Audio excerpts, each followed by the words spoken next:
দীর্ঘ 6 মাস পর আজ ভার্সিটি যাচ্ছি। রাস্তায় বেরিয়ে চারদিকে দেখে নিলাম আমার ভয় আশেপাশে আছে কিনা। নাই, আল্লাহ বাস খাওয়া থেকে বাঁচলাম। এমনিতেই পকেট ফুটো, তার উপরে যদি বাঁশ খায় তাহলে তো সবার কাছে হাত পেতে চলতে হবে। সবাই ক্ষমা করবেন, আপনাদের পরিচয়টাই তো দেওয়া হয় নাই। আমি ইমন, অনার্স 2য় বর্ষের ছাত্র। বাবার 2 মাত্র ছেলে, একটি ছোট বোন আছে। পড়ালেখার জন্য এই শহরে একা থাকি, বাসা ভাড়া করে। পরিচয় তো অনেক দিলাম, এবার গল্পে আসি। মাথা নিচু করে হেঁটে হেঁটে ভার্সিটিতে ঢুকলাম। কিছু দূর আমার নাম ধরে ডাকার শব্দ পেলাম। ইমন বলে কেউ যেন আমাকে ডাকছে। কোন শালা ডাকে আমাকে? তোর শালা না, আমার দুলা ভাই। রিয়াল, আমার বেস্ট ফ্রেন্ড। দিনে স্বপ্ন দেখ, রাতে ঘুম কম হলে এই জায়গার ঘুমটা পূর্ণ কর। ফাজলামি বাদ দে, চল ওদিকটায় যাই। ক্যান্টিনের কাছে একটা আম গাছের নিচে বসলাম। তারপর রিয়াল বলল, এতদিন যে জন্য ভার্সিটি আসিস নাই তা মন থেকে ঝেড়ে ফেলে দে, তুই নিজের মতো থাক। সেটাই ভাবছি। কিছুক্ষণ পর একটা মেয়ে আমাদের সামনে আসলো। ওই ইমনের বাচ্চা, তুই এতদিন ভার্সিটিতে আসিসনি কেন? আসসালামু আলাইকুম আন্টি, কেমন আছেন? ওয়ালাইকুম আসসালাম। এই, কে তোর আন্টি রে? সরি আপু, কেমন আছেন? আলহামদুলিল্লাহ ভালো। তুই কেমন আছিস? আলহামদুলিল্লাহ ভালো। ক্লাস নাই? ক্লাসে যা, ফাঁকিবাজ কোথাকার। আমি কিছু বললাম না। পরে রিয়াল বলল, যাচ্ছি আপু, একটু পরে। চোখ নাক লাল করে রাগে বিড়বিড় করতে করতে মেয়েটা চলে গেল। ডাইনি ডাইনামাইট একটা মনে হয় ফেটে যাবে। ঠিক বলেছিস দোস্ত, এত রাগ, তোর অবস্থা তো শেষ, যার পাল্লায় পড়েছিস। সেটাই, কিভাবে যে বাঁচবো এর হাত থেকে প্রচণ্ড ভয় করে দেখলে। এতক্ষণ যে মেয়েটার সম্পর্কে কথা হচ্ছিল সে আর কেউ না, আমার ভয়। নাম জান্নাত, একই ভার্সিটি থেকে অনার্স করেছে, ফাইনাল ইয়ার। ধনী পরিবারের মেয়ে, বাবা মায়ের আদরের মেয়ে, ভাইয়ের আদরের বোন। চল, অনেকদিন ক্লাস করি না, ক্লাসে যাই। আচ্ছা চল। ভালোভাবেই ক্লাস শেষ করলাম। ক্লাস থেকে বের হয়ে দোস্ত তুই একটু এখানে দাঁড়া, আমি 2 নাম্বার কাজ সেরে আসি। হঠাৎ হাতে টান অনুভব করলাম। ঘুরে দেখলাম আগেই টেনে একটি রুমে নিয়ে কেউ আমার গলা টিপে ধরেছে। শ্বাস নিতে কষ্ট হচ্ছে, ছেড়ে দিন আমাকে। যা, ছেড়ে দিলাম। আপু আপনি? এই, কে তোর আপু? কেউ না, ছেড়ে দিন আমাকে। আগে বল, আর আপু বলবি না? না না, আর বলবো না। মনে থাকে যেন, আরেকবার আপু বললে তোকে আমি খুন করব, তারপর নিজে জেলে যাব। জেলে যেতে হবে না। তুমি আমার নাম ধরে ডাকবে। এই এই, কি করছেন? ছাড়ুন। উম, কি করলেন এটা? ধুর, ভালো লাগে না। আমি আমার জিনিস অধিকার খাটালাম, মানে কি বলছেন এসব? পাপ্পি দিয়ে ছিল মারলাম, ছিল। আপনি আর আমার সামনে আসবেন না। জান্নাত লজ্জা পেয়ে মাথা নিচু করে রইল। ছাড়িয়ে বাইরে বেরিয়ে আসলাম। মাথা ঘুরছে। যে জন্য এতদিন ভয়ে ভার্সিটিতে আসলাম না, সেই ভয় এখন পিছু পিছু তাড়া করছে। চল দোস্ত, আমার হয়ে গেছে। আচ্ছা চল। বাসায় আসার পরে রান্না করলাম, তারপর খাওয়া দাওয়া করে বাড়িতে ফোনে কথা বলার পর বিছানায় শুয়ে আছি। আমার মাথায় শুধু 6 মাস আগের কথা মনে পড়ছে, সাথে ভয় হচ্ছে। 6 মাস পূর্বের কথা। অনার্স প্রথম বর্ষের পরীক্ষায় অনেক ভালো রেজাল্ট করে অনার্স 2য় বর্ষের জন্য ভর্তির জন্য ভার্সিটিতে যাওয়ার সিদ্ধান্ত নিলাম। রাতে একটি হোটেলে থাকলাম। সকালে ঘুম থেকে উঠে হলের দিকে যাচ্ছি, ভর্তি হলাম। হঠাৎ 3-4 জন মেয়ে এসে আমার সামনে দাঁড়িয়ে কতক্ষণ আমাকে দেখলো, তারপর চারদিক থেকে ঘিরে ফেললো। একটি মেয়ে আমাকে বলল, এখানে কি চান্দু, ভর্তি হতে আসছো? এমনিতেই মেয়েদের থেকে 100 গজ দূরে থাকি, এখন তো সামনে মাথা ঘুরছে চরকার মতো। ওই ওই, কি ভাবছিস? হ্যাঁ, জি না না, কিছু না। হ্যাঁ, ভয়ে কান দিয়ে ধোঁয়া বেরোচ্ছে। ভয় পেয়েছে। চান্দু, মানি ব্যাগ আছে? বের কর। জি আছে, কিন্তু কেন বের করব? আমি বলেছি তাই বের করবি। ভয়ে মানিব্যাগ বের করলাম। দেখি দেখি। মেয়েটা টান দিয়ে নিয়ে নিল। আমি কিছুই বলতে পারছি না, মনে হয় কেউ মুখে সুপার গ্লু লাগিয়ে দিয়েছে। মানিব্যাগ থেকে 200 টাকা বের করে মানিব্যাগটা ফেরত দিল। এই 200 টাকা তোর জরিমানা। কেন, আমার অপরাধ কি? গোপনীয় অপরাধ, তা বলা যাবে না। মেয়েগুলো টাকা নিয়ে কিছু দূরে থাকা ভিক্ষুকদের দান করতে লাগলো। দান করবে ভালো কথা, কিন্তু সেটা এভাবে অন্যের টাকা থেকে টাকা হাইজ্যাক করে। মনে মনে বললাম। ভয়ে ভয়ে ক্লাসরুমে গেলাম। ক্লাসে যাওয়ার পরে মাথা থেকে সব চিন্তা ফেলে দিলাম। ইমন, তুই এই জায়গায় ভর্তি হতে আসছিস? না, ঘুরতে আসছি। এটা তো চিড়িয়াখানা, সব জীবজন্তু ঘোরাফেরা করছে, দেখো না। আরো অনেকদিন পর দেখা হলো, তোর হেয়ালি কথা এ জীবনে যাবে না। দেখতেই তো পাচ্ছ এখানে সবাই ভর্তি হতে আসছে, আবার জিজ্ঞাসা করতে হবে কেন? তুই কি পুঁটি মাছের জ্ঞান নিয়ে ঘোরাফেরা করিস? মানে কি বলতে চাস? হ্যাঁ, শীতে খালে বাদ দিয়ে এক পাশে জাল পেতে অন্য পাশে পানিতে লাঠি দিয়ে বাড়ি দিয়ে পুঁটি মাছ উল্টা পথে দৌড় না দিয়ে লাফ দিয়ে শুকনো স্থানে ওঠে। তুই শালা সেই পুঁটি মাছ। তুই আমারে যতই পচাও, আমি কিন্তু প্রতিদিন ফরমালিন খাই, আমি পচবো না। তুই আসলেই ফরমালিন। তোর ভাঙা রেডিও বন্ধ করে চল, বাইরে কিছু খেতে হবে, কিছু খাইনি সকালে। আচ্ছা চল যাই। কিছুদিন পর ভর্তি শেষ হলো, আর 2 দিন পর ক্লাস শুরু হবে। রিয়াল থাকবে ওর মামার বাসায়, আর আমি বাসা ভাড়া করে। বাসা ভাড়া পেতে অনেক কষ্ট করতে হয়েছে, ব্যাচেলার তো তাই। বাসা সব কিছু ম্যানেজ করে পরের দিন ভার্সিটি যাওয়ার জন্য বের হলাম, কিন্তু গেটের কাছে যাওয়ার পর আবার সেই মেয়েগুলো আমার পথ আটকিয়ে দাঁড়ালো। আবার সেই মেয়েটা বলল যে মানি ব্যাগ নিয়েছিল। এই মানি ব্যাগ বের কর তাড়াতাড়ি। কেন, আবার কি অপরাধ করলাম আমি? বের করতে বলেছি, বের কর। আমি ভয়ে ভয়ে মানিব্যাগটা বের করলাম। মেয়েটা চিলের মতো ছোঁ মেরে মানিব্যাগটা কেড়ে নিল। পরে 100 টাকার 5টি নোট বের করে বলল, আজ তোর অপরাধের পরিমাণ বেশি, তাই 500 নিলাম। কি অপরাধ সেটা বলবেন? না, সেটা গোপনীয়, বলা যাবে না। আরো টাকা নিব নাকি? না না, আমি আর কথা বলবো না। মনে থাকে যেন। আমি কোনো কথা বললাম না। সেই দিনের মতো আজও আমার কাছ থেকে নেওয়া টাকা ভিক্ষুকদের দান করে দিল মেয়েগুলো চলে যাওয়ার পর। ইমন, তুই এখানে দাঁড়িয়ে কি করছিস? না কিছু না, চল। তোর মন খারাপ কেন? তেমন কিছু না, চল বলছি। পরে রিয়ালকে সব কিছু বললাম। হয়তো বড় আপুরা র্যাগিং করছে। আরে তাহলে তো টাকা নিত না। ভাবিস না, একটু এড়িয়ে চললে ঠিক হয়ে যাবে। ঠিক হলেই ভালো, আল্লাহ জানে কি হয়। তারপর থেকে প্রতিদিন লেট করে ভার্সিটি যেতাম, এড়িয়ে চলা যাকে বলে, যার ফলে দেখা হতো না। এর মধ্যে বড় আপুগুলোর পরিচয় জানতে পেরেছি, সবাই আমার থেকে 2 বছরের সিনিয়র। হঠাৎ একদিন যেখানে বাঘের ভয় সেখানেই সন্ধ্যা হয়। এমনই ভার্সিটি গেট দিয়ে ঢুকতে যাব, সামনে দেখি হলুদ ড্রেস পরা বড় আপুর গ্যাংয়ের একজন দাঁড়িয়ে আছে। সে অন্য কেউ না, মানিব্যাগ ছিনতাইকারী জান্নাত। মনে হয় ভয়ে কলেজা পর্যন্ত ঠান্ডা হয়ে গেছে। হলদে পাখির ন্যায় ডানা উড়িয়ে সামনে এসে দাঁড়ালো। যেহেতু সে আমার সিনিয়র আপু, তাই সালাম দিলাম। আসসালামু আলাইকুম আপু। 2 গালে 2টা বাজ পড়লো। একে তো ভয় পাই, তার উপরে থাপ্পড় খেলাম, তাই মাথা নিচু করে আছি, মনে হয় চোখ দিয়ে আগুন বের হবে। ওয়ালাইকুম আসসালাম। এই কে তোর আপু? আপনি আমার সিনিয়র, তাই তো আপু বলছি। আজ থেকে আমার নাম ধরে ডাকবি। আমার নাম ইফাতুল জান্নাত, আমাকে জান্নাত বলে ডাকবে। সূর্য আজ কোন দিক থেকে উঠলো, চারদিকে তাকিয়ে মনে মনে ভাবছি। তুমি বলে ডাকছে, ব্যাপার কি? ডাল মেকুস কালা হে। মানিব্যাগ আজ কথা বলা শেষ করতে দিলাম না, মানিব্যাগ এগিয়ে দিলাম। আজ তোমার কাছ থেকে টাকা নিতে চাইছিলাম না, যেহেতু মানিব্যাগ বের করেছো তাই 100 টাকা নিলাম। মানিব্যাগ নিয়ে 100 টাকা বের করলো, তাও ভালো বড় ধরনের অর্থদণ্ড থেকে বাঁচলাম।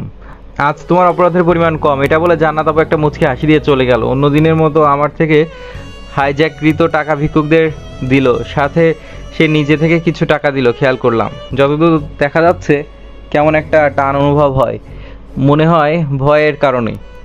দৌড়ে আসার পরেও ক্লাসে লেট হয়ে গেল।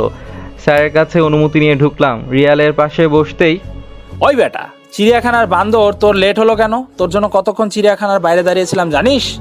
আর বলিস না, চিড়িয়াখানার ডাইনি বুড়ি আজ ধরেছে। ভর্তি হওয়ার পর থেকে ভার্সিটি থেকে চিড়িয়াখানা বলি, আর জান্নাত আপুকে ডাইনি বলি মজা করে। তা ছাড়া পেলি কিভাবে? আর কিভাবে, প্রতিদিন যেভাবে ছাড়ে। কিন্তু কিন্তু কি, আদর করেছে নাকি? দূর বদমাইশ, দেয়ালের সাথে ধাক্কা দিয়ে বললাম। এই ছেলে, এটা কি মাছ বাজার পেয়েছো নাকি তোমাদের বাসা কোথায়? আমি আর রিয়াল নিশ্চুপ। তারপর কিছু ডায়লগ, আরও অনেক কিছু বলেছে, সব নাই বলি। ভার্সিটির ক্লাস শেষে বাসা, আর বাসা থেকে ভার্সিটি, এভাবে চলছে। পাশাপাশি জান্নাত আপুর অত্যাচার তো আছেই।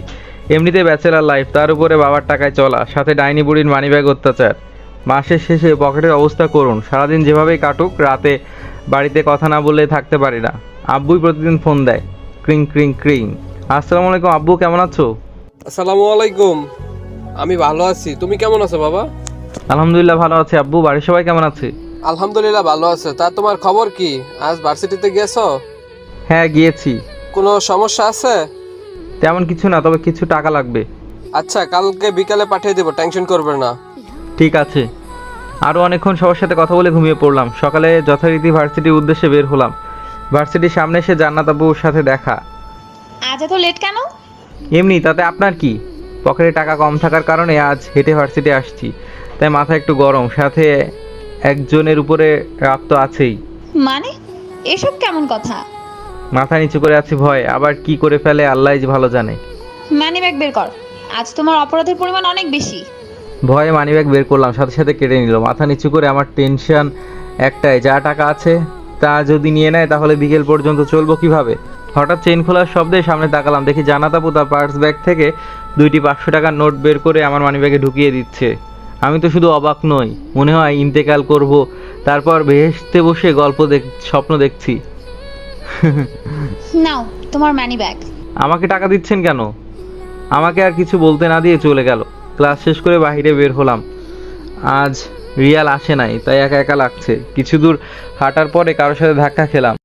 হঠাৎ যার সাথে ধাক্কা খেয়েছি সে আমার শার্টের কলার ধরলো, তারপর বলল, এই, তোর নাম কি রে? আমার নাম ইমন। কোন ইয়ারে পড়ো? অনার্স সেকেন্ড ইয়ারে। ভার্সিটিতে আসো কি মেয়েদের পিছনে ঘুরতে? মানে কি বলছেন? একজন সিনিয়র বড় ভাই, মনে হয় ভাজা মাছটা উল্টে খেতে পারে না। এই ছেলে, এসব কি শুনছি? কি শুনছেন? আমার অপরাধ কি? তুই নাকি আমার বোনের পিছনে ঘুরঘুর করিস? না, আমি তো কোনো মেয়ের সাথে কথা বলি না। আর আপনার বোন কে? তাকে তো আমি চিনি না। আমার বোনের নাম জান্নাত, অনার্স ফাইনাল ইয়ারে পড়ে এই ভার্সিটিতে। আজ কিছু বললাম না, কিন্তু খবরদার যদি আমার কানে কিছু আসে বা আমি যদি কিছু দেখি তাহলে একেবারে খুন করে ফেলবো। তার মানে জান্নাত আপুর ভাই? জান্নাত নামটা শুনে আমার শরীর কাঁপাকাঁপি শুরু হয়েছে। যাকে ভয় পেয়ে দূরে দূরে থাকার চেষ্টা করি, কিন্তু সে তো... আর যদি মনে করিস আমি খুন করতে পারি না, তাহলে এই শহরে আমার নাম নিস, জানতে পারবি আমি কি জিনিস। আমার নাম মেহেদি চৌধুরী। আমি ভয়ে আর কিছু বললাম না। জান্নাত আপুর ভাই এবং তার বন্ধু আরও কিছু উত্তম মধ্যম থ্রেড দিয়ে চলে গেল। এখন নিজের প্রতি নিজের রাগ হচ্ছে কেন? পারি না জান্নাত আপুর উপর রাগ করতে। একে তো মেয়েদের পেছনে ঘোরার অপবাদ, তার উপরে খুনের হুমকি। জীবন ভোমরা মনে হয় কানের নিচে অবস্থান করছে। একটু বেশি নড়াচড়া করলে খসে পড়বে এমন অবস্থা। ভার্সিটি থেকে বাসায় আসলাম, কিছুই ভালো লাগছে না। ওয়াশরুমে ঢুকে ঝর্ণা ছেড়ে ঘন্টাখানেক সময় গোসল করলাম। টেনশনের কারণে দুপুরে না খেয়ে ঘুমিয়ে পড়লাম। বিকেলে ক্রিং ক্রিং ক্রিং ফোনের আওয়াজ। হ্যালো, আসসালামু আলাইকুম। হ্যালো, ওয়ালাইকুম আসসালাম। আব্বু কেমন আছেন? আমরা সবাই ভালো আছি। বিকাশে টাকা পাঠাইছি, পেয়েছো? আব্বু এখনো তো মেসেজ আসে নাই। আপনি কল কেটে দেন, ব্যালেন্স চেক করে দেখছি। কল কেটে দেওয়ার পরে ব্যালেন্স চেক করে দেখলাম টাকা জমা হয়েছে। আব্বুকে কল দিয়ে জানালাম টাকা আসছে। বিকেলে বাইরে ঘুরতে বের হলাম। রিয়াল আছে। রিয়ালকে সকালের ঘটনা সব খুলে বললাম। সব তো শুনলাম, বড়লোকের বিরাট কারবার। ওরা যদি কাউকে মেরে ফেলে তাতে ওদের কিছু যায় আসে না, টাকা দিয়ে সবার মুখ বন্ধ করে রাখে। তুই এখন থেকে জান্নাত আপুর থেকে দূরে থাক। ওই শালা, আমি কি জান্নাত ডাইনি বুড়ির সাথে কথা বলি নাকি? তারপরেও তারপরে মানি ওই ডায়নামাইট বোমটাই তো আমার পথ আটকায়। সবই বুঝছি, এবার চল বাসায় যাব, একটু পরে অন্ধকার হয়ে যাবে। আচ্ছা চল। আসুন, টেনশন করবি না। ঠিক আছে, টেনশন করব না। বাসায় এসে কিছুক্ষণ বই পড়ার পরে শুরু করলাম মোবাইল অত্যাচার। কখন ঘুমিয়েছি বুঝতে পারিনি। সকালে ভার্সিটির উদ্দেশ্যে বের হলাম। আজ লুকিয়ে লুকিয়ে ভেতরে ঢুকলাম। ক্লাস শেষে লুকিয়ে লুকিয়ে বের হলাম, কিন্তু ইমন, দাঁড়াও দাঁড়াও। দ্রুত ভার্সিটি থেকে বের হচ্ছি, তারপরেও সামনে এসে... ইমন, তোমার সাথে আমার কিছু কথা আছে। আপনার কথা থাকলেও আমার নেই। তারপরেও দাঁড়াও। আচ্ছা বলুন। গতকাল আমার বড় ভাই তোমাকে কিছু বলেছে? তা দিয়ে আপনি কি করবেন? বলো কি বলেছে। তখনই আমার আবার ফোন আসলো। ফোন বের করলাম। ফোনের স্ক্রিনে আব্বুর নাম্বার। মনের ভেতরে অনেক প্রশ্ন। আব্বু তো এই সময় ফোন করে না। ভাবনা দূরে রেখে কল রিসিভ করলাম। হ্যালো, আসসালামু আলাইকুম। হ্যালো, ওয়ালাইকুম আসসালাম। পাশে কান্নার শব্দ। আমার ছোট বোন মিতু কাঁদছে অনেক বড় গলায়। আব্বু হঠাৎ এই সময়ে কল করলেন, আবার পাশে মিতুর কান্নার শব্দ পাচ্ছি। সবাই ভালো আছে?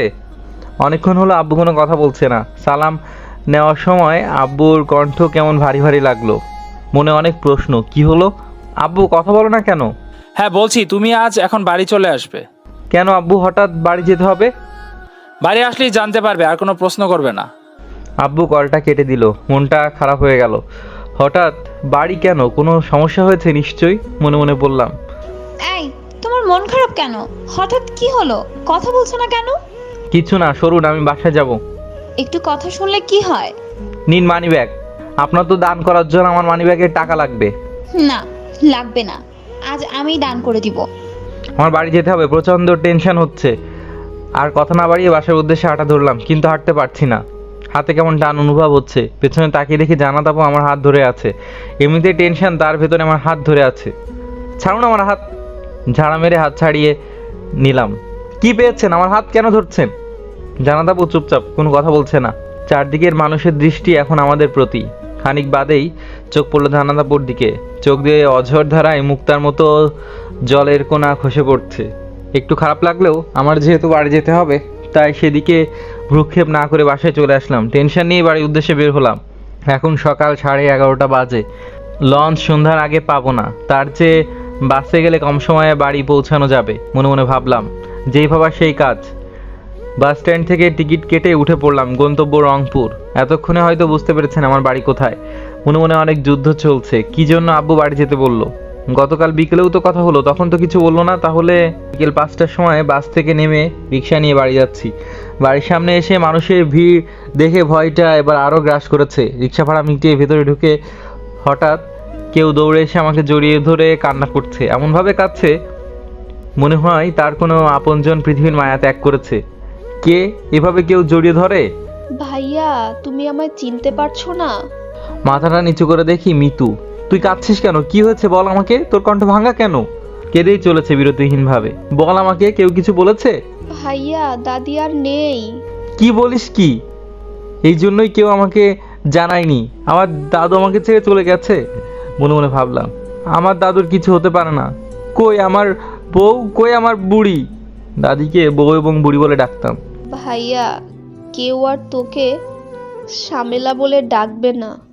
আমি দাদিকে বউ ডাকতাম, আর দাদি স্বামী না দেখে শর্ট করে শামেলা বলে ডাকতো। ভাইয়া, আমি এখন কার সাথে রাতে ঘুমাবো? ভাইয়া কি আমাকে গল্প শোনাবে? এসব মিতু বলল। আমি বংশের বড় নাতি, আমাকে নিয়ে সবাই মেতে থাকতো। দাদি তো আমাকে ছাড়া কোথাও যেত না।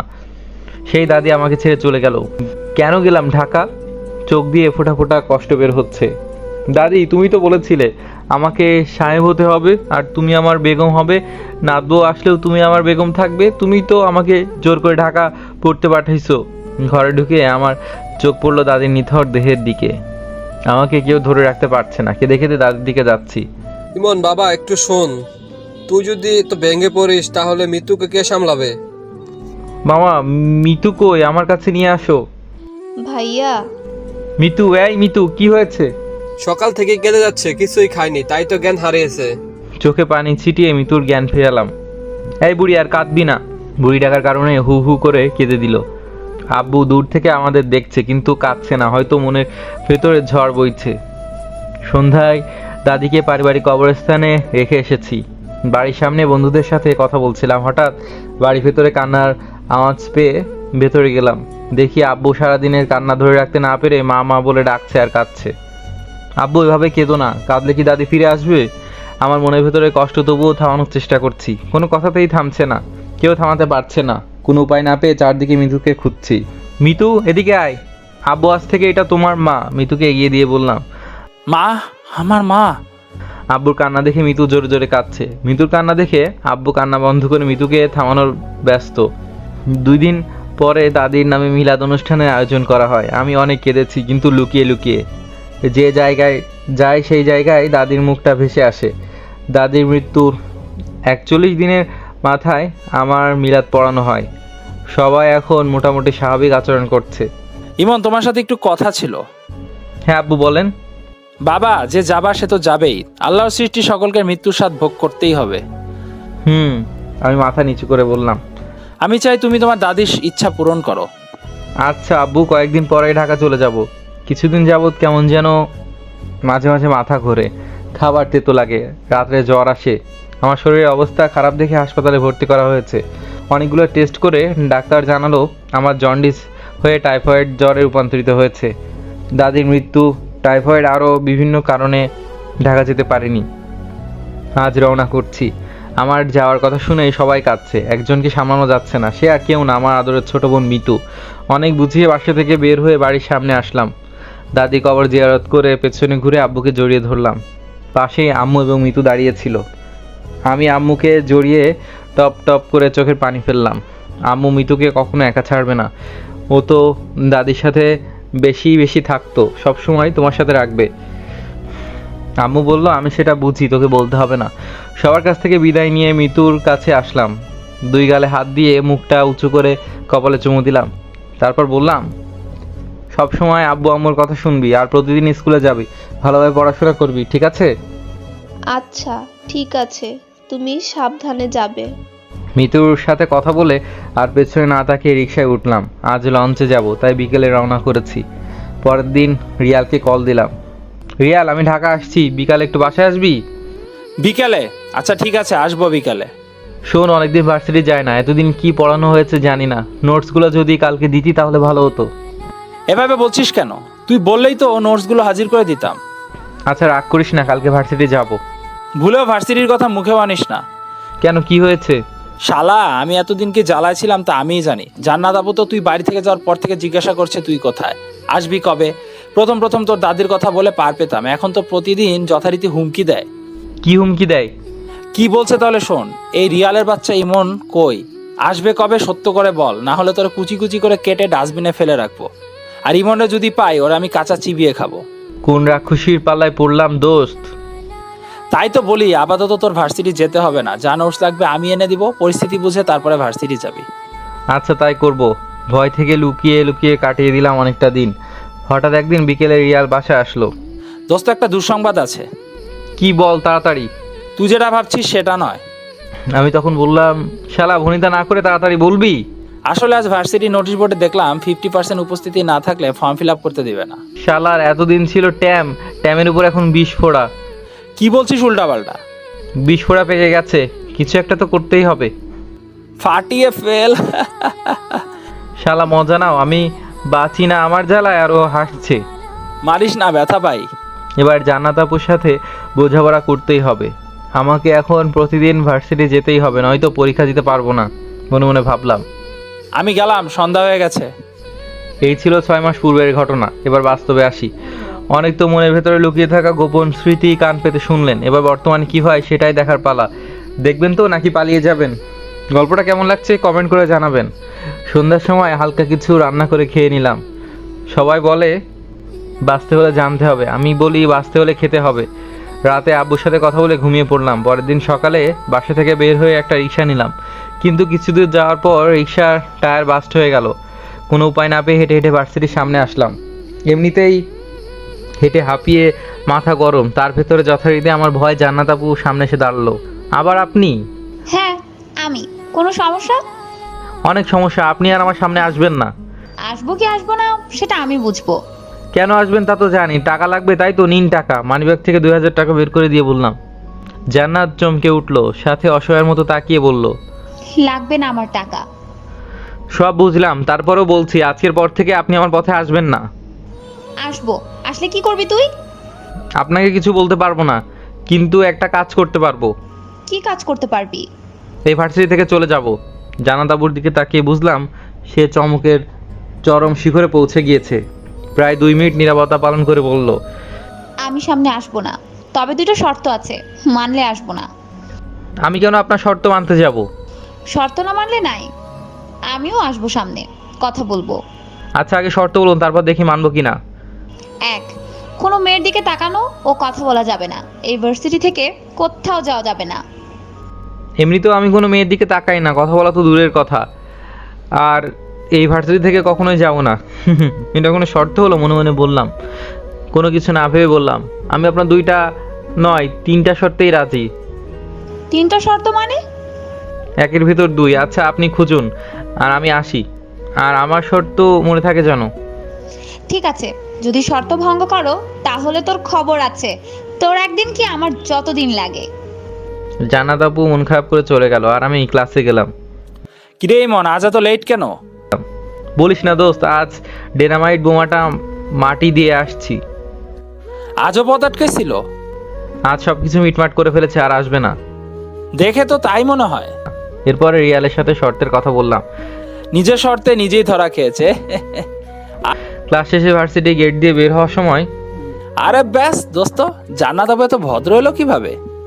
নিজের শর্তে নিজেই ভালো, এবং ভদ্র হয়ে গেছে। দেখ দেখ, কটকটির মা আর আগে কটমট করছে।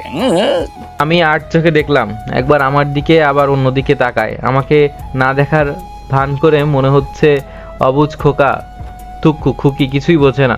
দোস্ত, এই জায়গায় বেশিক্ষণ থাকা নিরাপদ নয়, যে কোনো সময় পারমাণবিক বোমাটা ফাটতে পারে। আমার বিকাশ থেকে টাকা বের করবো, একটু অপেক্ষা কর। আচ্ছা, তাড়াতাড়ি কর। কিছুক্ষণ পর মারামারি শুরু হয়। জান্নাত আপু মারছে। আহ উফ, ও মাগো। কি মেরে বাবা, মেরেই ফেলবে নাকি? পাশের একজন বলে, একটু দয়া মায়াও নাই। পাশে আর একটা ছেলে বলে, ছেলেটা কে? আসলে পাশে একজন বলে, যাকে মারছে। রিয়াল তখন বলে, ওই ছেলেটা হচ্ছে জান্নাত আপুর ফ্রেন্ড। এতক্ষণ আমি মারের ঘরে ছিলাম। দোস্ত, তোর টাকা পরে তুলিস, আগে ভাগ। চোরের মতো পালিয়ে আসলাম। তারপরে আবার ফোন আসলো, হ্যালো দোস্ত, আজ একা ভার্সিটি যাবি না, আমাকে নিয়ে যাবি? আচ্ছা, নিয়ে যাব। এখন বাসার বাইরে বের হ।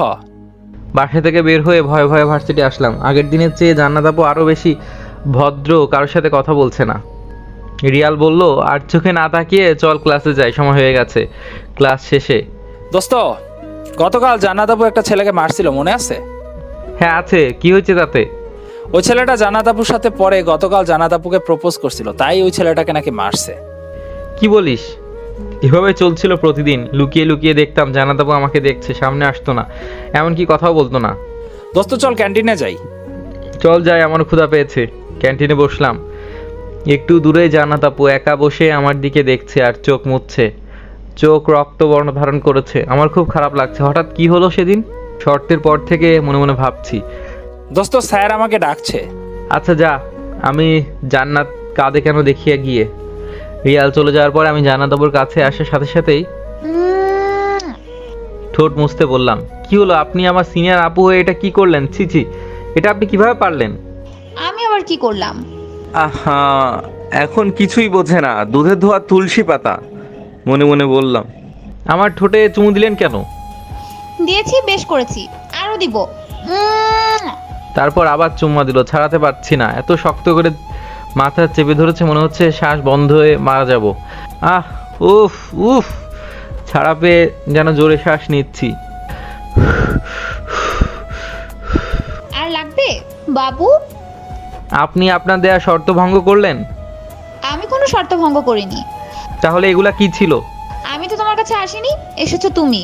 সেটা না হয় ভুল হয়েছে, তাই বলে আপনি সিনিয়র আপু হয়ে আমাকে জড়িয়ে ধরে ঠোঁটে চুমু খাবেন? খেয়েছি, বেশ করেছি, আরো খাবো। ছি ছি আপু। আমি শর্তের দিন মনে মনে একটা সিদ্ধান্ত নিয়েছিলাম, যেদিন তুমি আমার জন্য কষ্ট পাবে, আমার কাছে আসবে, সেদিন আমি তোমাকে আপন করে নেব। আমি তো আপনার কাছে আসিনি। তাহলে এতক্ষণ আমার কাছে এসে কেন বললে আমি কাঁদছি কেন? আমার কান্না থামাতে বললে কেন? ওটা তো আপনি একা একা বসে কাঁদছিলেন, তাই দেখে খারাপ লাগছে, তাই আপনার কান্না থামাতে বললাম। I love you, I really love you. একে তো শর্ত ভঙ্গ করছেন, তার উপর এসব বলছেন। আমি থাকবো না আর এই ভার্সিটিতে। না না, আমি আর বলবো না। আপনার কোনো কথাই আমি বিশ্বাস করি না। ঠিক আছে, আমার কোনো কথা বিশ্বাস করতে হবে না। এটা তো বিশ্বাস করো, আমি এই ভার্সিটিতে আর 1 মাস আছি, জানি।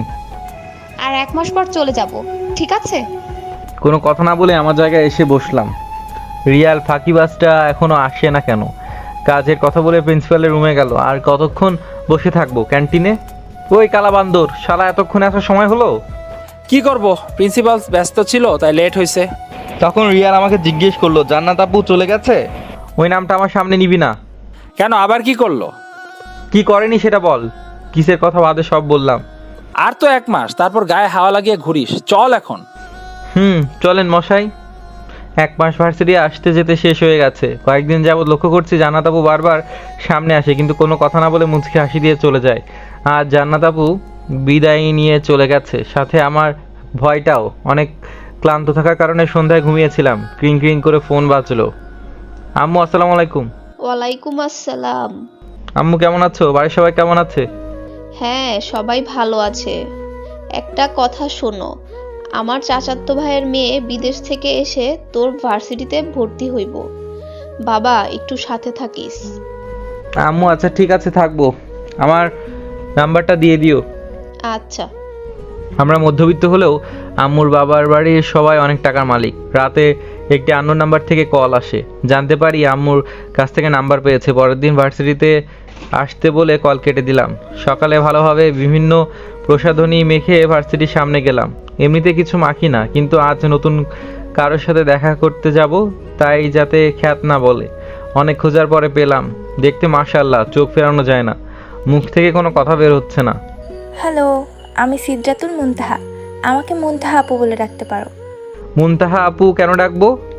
কারণ আমার ডাকনাম মুনতাহা আর আমি তোমার সিনিয়র। ও, এত সিনিয়র আপুরাই কেন আমার ভাগ্যে পড়ে? জুনিয়র কি আদৌ জুটবে না? আচ্ছা, জান্নাত আপু তো তাকে আপু বলতাম দেখে সে রেগে যেত। সে আমাকে জান্নাত বলে ডাকতে বলতো। তাহলে কি সে আমাকে সত্যি সত্যি ভালোবাসে? এই ছেলে, কি ভাবছো? না না, কিছু না। চলুন আপু, আপনার ভর্তির কাজ কমপ্লিট করি। হ্যাঁ, চলো যাই। ভর্তির কাজ শেষ হয়েছে। মুনতাহা আপুকে নিয়ে পুরো ভার্সিটি ঘুরিয়ে দেখালাম। চলো আমার সাথে। কোথায় যাব? আমার বাসায়। বাবা আমার থাকার জন্য নতুন একটা ফ্ল্যাট কিনেছে, সেটা গোছাতে একটু সহযোগিতা করবে। কোনো কথা না বলে মুনতাহা আপুর সাথে তার বাসার কাছে আসলাম। গাড়ি থেকে নেমে হাঁটছি বাসার ভেতরে ঢোকার জন্য, কিন্তু একটা বিষয় মনে খচখচ করছে। কেউ একজন আমার দিকে দেখছে। চারদিকে তাকিয়ে কাউকে পেলাম না। মুনতাহা আপুর ফ্ল্যাট গুছিয়ে দিয়ে দুপুরে তার বাসায় খেয়ে বিকেলে বাসায় আসলাম। পরের দিন যথারীতি ভার্সিটিতে আসলাম।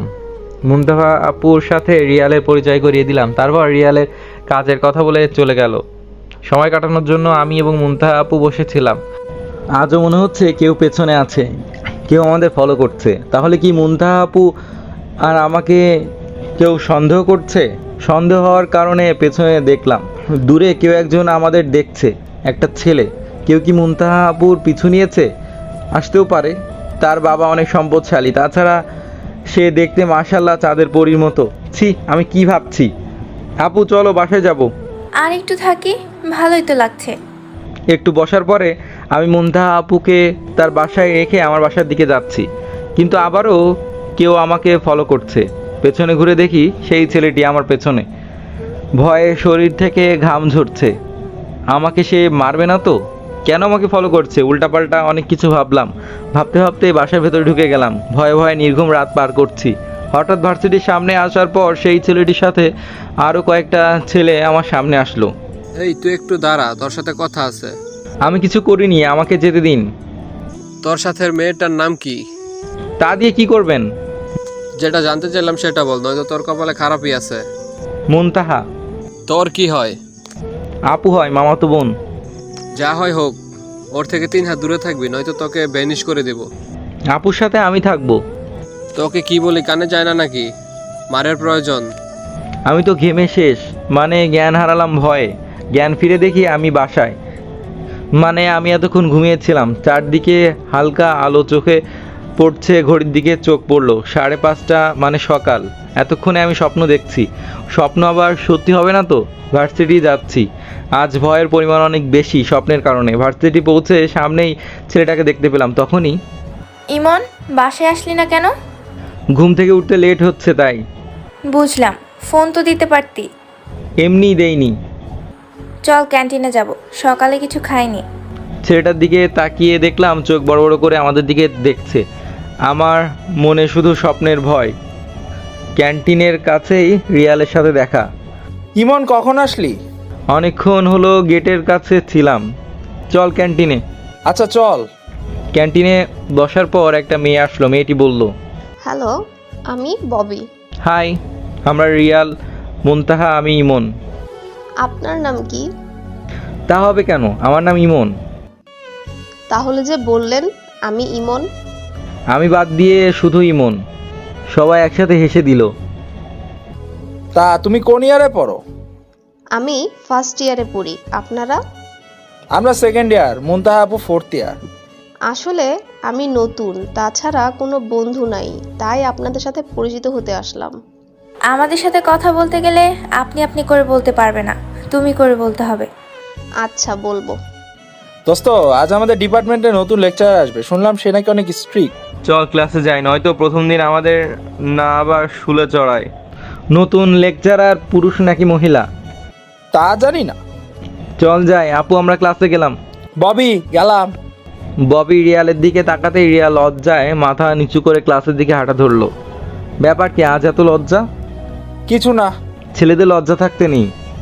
আসলে আমি ববির উপর ক্রাশ খেয়েছি রে। আবার লজ্জা পাচ্ছিস? শালা, ক্রাশ নামক পোকাটা খাওয়ার আগে তোমার লজ্জা কোথায় ছিল? ক্রাশ পোকা মানে? কিছু না, চল ক্লাসে যাই। দোস্ত, আমাকে একটু সহযোগিতা করবি? তা তোকে বলতে হবে না, চল। ক্লাসে এসে নতুন লেকচারার এর অপেক্ষায় বসে আছি। সবার দৃষ্টি দরজার দিকে। হঠাৎ প্রিন্সিপাল স্যারের সাথে একজন মহিলা বোরকা পরে ভেতরে ঢুকলো। এই হলো তোমাদের নতুন lecturer miss Jannatul Chowdhury. Hello ma'am, অনেকেই বলল। হ্যালো, আমি তোমাদের ইংলিশ সাবজেক্টের লেকচারার। তোমরা ক্লাস করো, আমি আসি। শুরু করা যাক। জি ম্যাম। ম্যাডাম লেকচার দিয়েই যাচ্ছে, থামার নাম নিচ্ছে না। Hey you, what's your name? My name is MD Imon Khan. হো, so business communication rules. Ma'am, হঠাৎ প্রশ্ন করবে বুঝতে পারিনি, তাই একটু অপ্রস্তুত হয়ে পড়লাম। পারবে না? ভার্সিটি আসো কি মেয়েদের দেখতে, নাকি ঘুরতে আসো? ম্যাডাম ইমন এরকম ছেলে না। তোমাকে সাফাই গাইতে হবে না। জি ম্যাম। আর তুমি দাঁড়িয়ে থাকো, ক্লাস শেষ করে আমার সাথে দেখা করবে। জি ma'am. May I come in ma'am? Yes, come in, sit down. না, ঠিক আছে ম্যাম। তোমাকে বসতে বলেছি, বসবে। সারা ক্লাস টাইম তো দাঁড়িয়েই ছিলে। আচ্ছা ম্যাম, বসছি। তুমি কোথাও ইংলিশ প্রাইভেট পড়ো? জি না ম্যাম। কাল থেকে আমার কাছে ইংলিশ পড়বে। ম্যাম। আমি হ্যাঁ বা না বলতে বলিনি, আমি পড়তে বলেছি মানে পড়বে। হঠাৎ ম্যাডাম দাঁড়িয়ে গেলেন, আমার চেয়ারের কাছে এসে দাঁড়ালেন। সকালে ক্যান্টিনে মেয়েদের দেখলাম, তোমার সাথে কথা বলছে। ওরা কারা? সেটা আপনাকে কেন বলবো? আপনি আমার টিচার, কিন্তু সেটা শুধু ভার্সিটিতে, বাইরে নয়। বলতে বলেছি মানে বলবে। ভয়ে একটু সরে দাঁড়ালাম। ম্যাম, একজন 4th ইয়ারে পড়ে, আরেকজন 1st ইয়ারে। তাহলে তুমি বড় আপু আর ছোট আপুদের সাথে প্রেম করে বেড়াও? কি বলছেন ম্যাম? মুনতাহা আপু আমার মামাতো বোন, আর ববি আমার ছোট বোনের মতো। তাহলে আমি কে? ধাক্কাটা জোরে দেওয়ার কারণে দেওয়ালের সাথে ঠেকলাম। ম্যাডাম আস্তে করে মুখোশ খুলে ফেললো। কিছু বলার আগেই আমার দুই সাইডে 2 হাত দিয়ে আটকে দিল। জান্নাত আপু, আপনি? কেন, অন্য কাউকে আশা করেছিলে? আমি ছাড়া তোমার উপরে কারো অধিকার নেই। কি করছেন? ছাড়ুন আমাকে। আর কোনো কথা বলতে দিল না। তার ঠোঁট দিয়ে আমার ঠোঁট আটকে দিল, চুমুতে চুমুতে ভরিয়ে দিল। প্রায় 10 মিনিট পর আমাকে ছাড়লো। ছাড়া পেয়ে শ্বাস নিতে কষ্ট হচ্ছে, শ্বাস নিতে পারছি না। জান্নাত আপু আমার অবস্থা দেখে আর থাকতে পারলেন না। আবার তার ঠোঁট আমার ঠোঁটের সাথে মিলিয়ে তার নিঃশ্বাস আমার ভেতরে দিতে লাগলেন। 5 মিনিট পর আমাকে ছাড়লেন। এখন আমি মোটামুটি স্বাভাবিক। কি করলেন এটা? আমাকে মেরে ফেলবেন নাকি? হাত দিয়ে মুখ চেপে ধরে বললেন। জীবনে আর মরার কথা বলবে না। তোমার কিছু হলে আমার কি হবে? ধুর, আর দাঁড়িয়ে না থেকে বাসার উদ্দেশ্যে বের হলাম। পরদিন ভার্সিটির ক্লাস শেষে পিয়ন দিয়ে নতুন ম্যাডাম মানে জান্নাত আপু আমাকে ডেকে পাঠালেন। না গেলে অনেক অত্যাচার করবে, এই ভয়ে তার কেবিনে গেলাম। আসবো ম্যাডাম? আসো, তোমার ইংলিশ বই বের করো। আপনার কাছে পড়বো না। বসো এখানে। তুমি পড়বে না, তোমার ঘাড় পড়বে। অনিচ্ছা সত্ত্বেও বই খুলে পড়ছি। কিছুক্ষণ পরপর জান্নাত আপু এটা ওটা বুঝিয়ে দিচ্ছে। পড়া শেষে উঠে আসবো, তখন দাঁড়াও। ভয়ে দাঁড়ালাম। জান্নাত আপু কাছে এসে আমার গালে হাত দিয়ে বলছে, ভালো করে পড়ো। মনে হয় জান্নাত আপু ভালো হয়ে গেছে। আর শর্তের কথা যেন মনে থাকে। কিছু না বলে বের হয়ে গেলাম। পরদিন ভার্সিটিতে গিয়ে ক্লাস করে বাহিরে মুনতাহা আপুকে দাঁড়িয়ে থাকতে দেখলাম। মুনতাহা আপু বায়না করলো সে আমাকে নিয়ে মার্কেটে যাবে। না করতে পারলাম না। মার্কেটিং করে মুনতাহা আপুকে বাসায় দিয়ে আসতে গেলাম। রাস্তার সাইডে দেখলাম জান্নাত আপু গাড়িতে হেলান দিয়ে আমার দিকে তাকিয়ে আছে। কোনো কথা না বলে মুনতাহা আপুর বাসায় গিয়ে কিছুক্ষণ থাকার পর বাসায় ফিরলাম। রাতে বাড়িতে ফোনে কথা বলে ঘুমিয়ে পড়লাম। প্রতিদিনের মতো আজও ভার্সিটি যাচ্ছি, কিন্তু আজ ভয়টা অন্য সকল দিনের চেয়ে বেশি। একে তো শর্ত মানিনি, তারপরে গতকাল পড়তে যাইনি। ক্লাসে যাওয়ার কিছুক্ষণ পর ম্যাডাম মানে জান্নাত আপু আসলো। ভালোভাবে ক্লাস করছে, কিন্তু আমার সাথে কোনো কথা বলছে না। ক্লাস শেষে জান্নাত আপুর কাছে তার কেবিনে পড়তে গেলাম। আমি পড়ছি, সে মাঝে মাঝে বলে দিচ্ছে, কিন্তু আজ তার কেয়ারিং অনেক মিস করছি। পড়া শেষে ভার্সিটি গেটে আসার পরে রিক্সা নিয়ে বাসায় যাচ্ছি। হঠাৎ সেই ছেলেটা রিক্সা দাঁড় করালো। কোনো রিক্সা পাচ্ছি না, লিফট দেওয়া যাবে? কেন নয়, উঠুন। কোনো কিছু না ভেবেই বললাম। কিছু দূর যাওয়ার পরে কেমন মাথা ঘুরছে, চোখে আবছা দেখছি। পড়ে যেতে গেলে ছেলেটা আমাকে ধরে ফেললো, চোখ বন্ধ হয়ে গেল। চোখ খুলে নিজেকে একটা বন্ধ কবরে থুক্কু রুমে আবিষ্কার করলাম। চারদিকে চোখ বুলিয়ে নিলাম, বুঝলাম আমাকে কেউ কিডন্যাপ করে। সেই ছেলেটি করেনি তো? ভয়ে গলা শুকিয়ে বাঁশ থুক্কু কাঠ হয়ে যাচ্ছে। স্বপ্ন দেখছি না তো? নিজেকে একটা চিমটি কেটে দেখি, উফ না, স্বপ্ন নয়, বাস্তব। খচখচ শব্দের কারণে দরজার দিকে চোখ গেল। একটা লোক ভেতরে ঢুকছে, কেমন একটু চেনা চেনা লাগছে। এগুলো খেয়ে নাও। আপনি কি আমাকে এখানে আটকে রেখেছেন কেন? সব কিছু জানতে পারবে, আগে খেয়ে নাও। আমি খাবো না, আমাকে যেতে দিন। না খেলে তোমার শরীর অসুস্থ হবে। আমার কি কাজ শেষ না হলে যেতে পারবে না? আপনাদের টাকা চাই তাই তো? আমার আব্বুর নাম্বার নিয়ে ফোন করুন, যত টাকা লাগবে চেয়ে নিন, কিন্তু আমাকে যেতে দিন। আমার ম্যাডামের যত টাকা আছে তা দিয়ে তোমাদের 1000 বার কেনা যাবে। কে হতে পারে? আমার সাথে তো কারো শত্রুতা নাই, মনে মনে বললাম। কি আপনার ম্যাডাম? আমাকে দিয়ে তার কি কাজ? তারপর ম্যাডাম আরও বলল, তোমাকে নিয়ে আমার অনেক কাজ। কথা বলতে বলতে একজন ভেতরে ঢুকলো। দরজার দিকে চোখ পড়তে আমি হয়ে দাঁড়িয়ে গেলাম।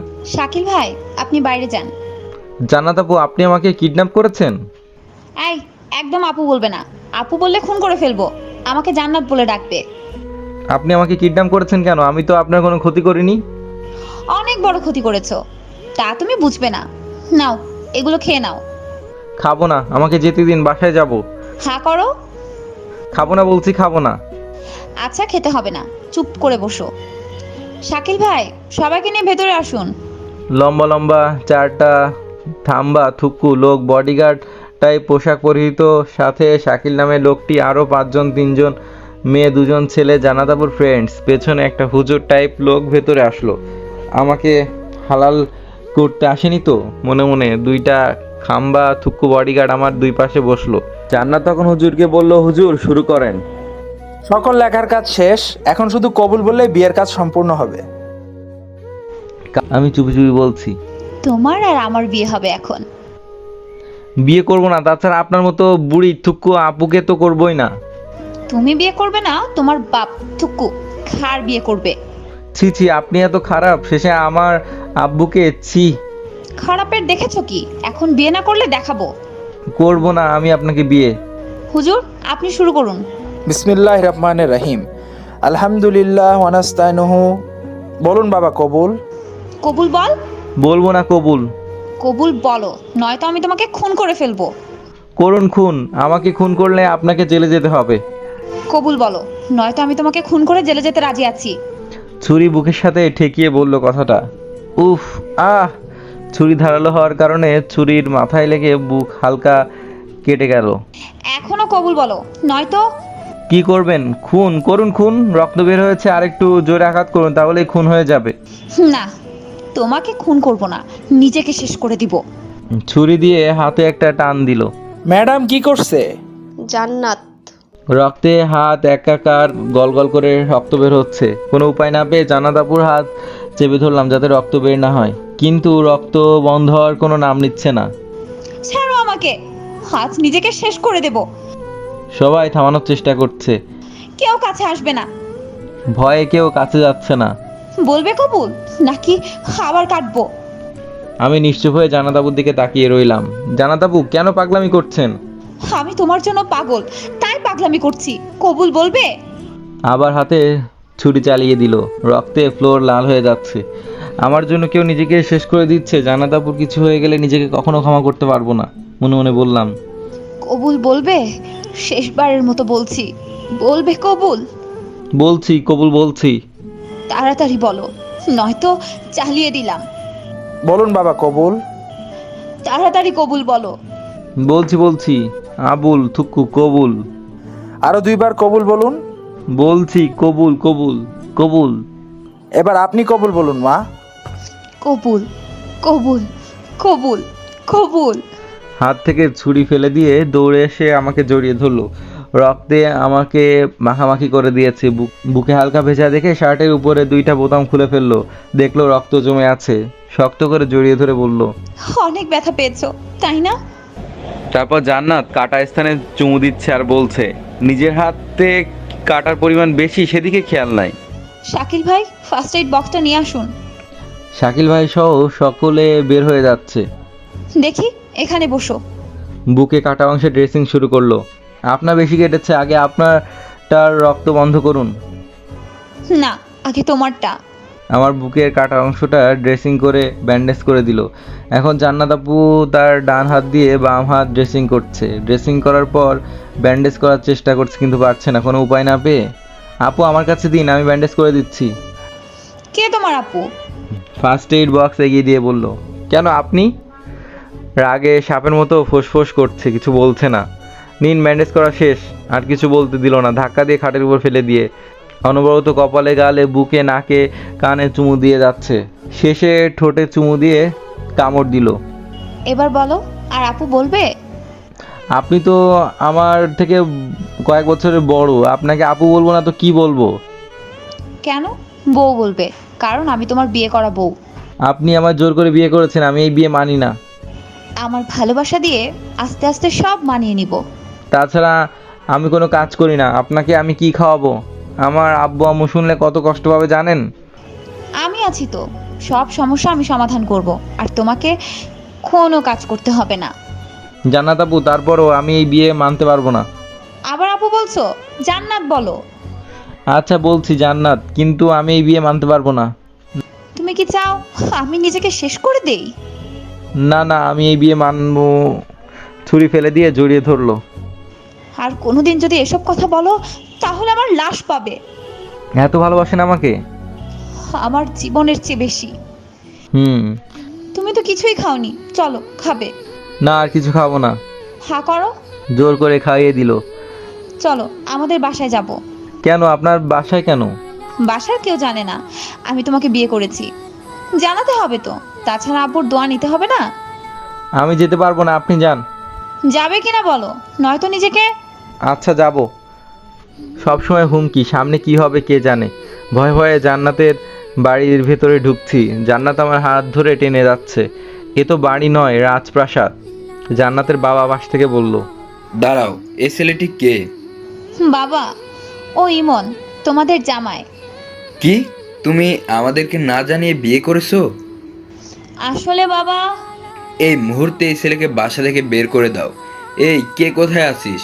দারোয়ান, এই দারোয়ান। বাবা, আমি ওকে ছাড়া থাকতে পারবো না।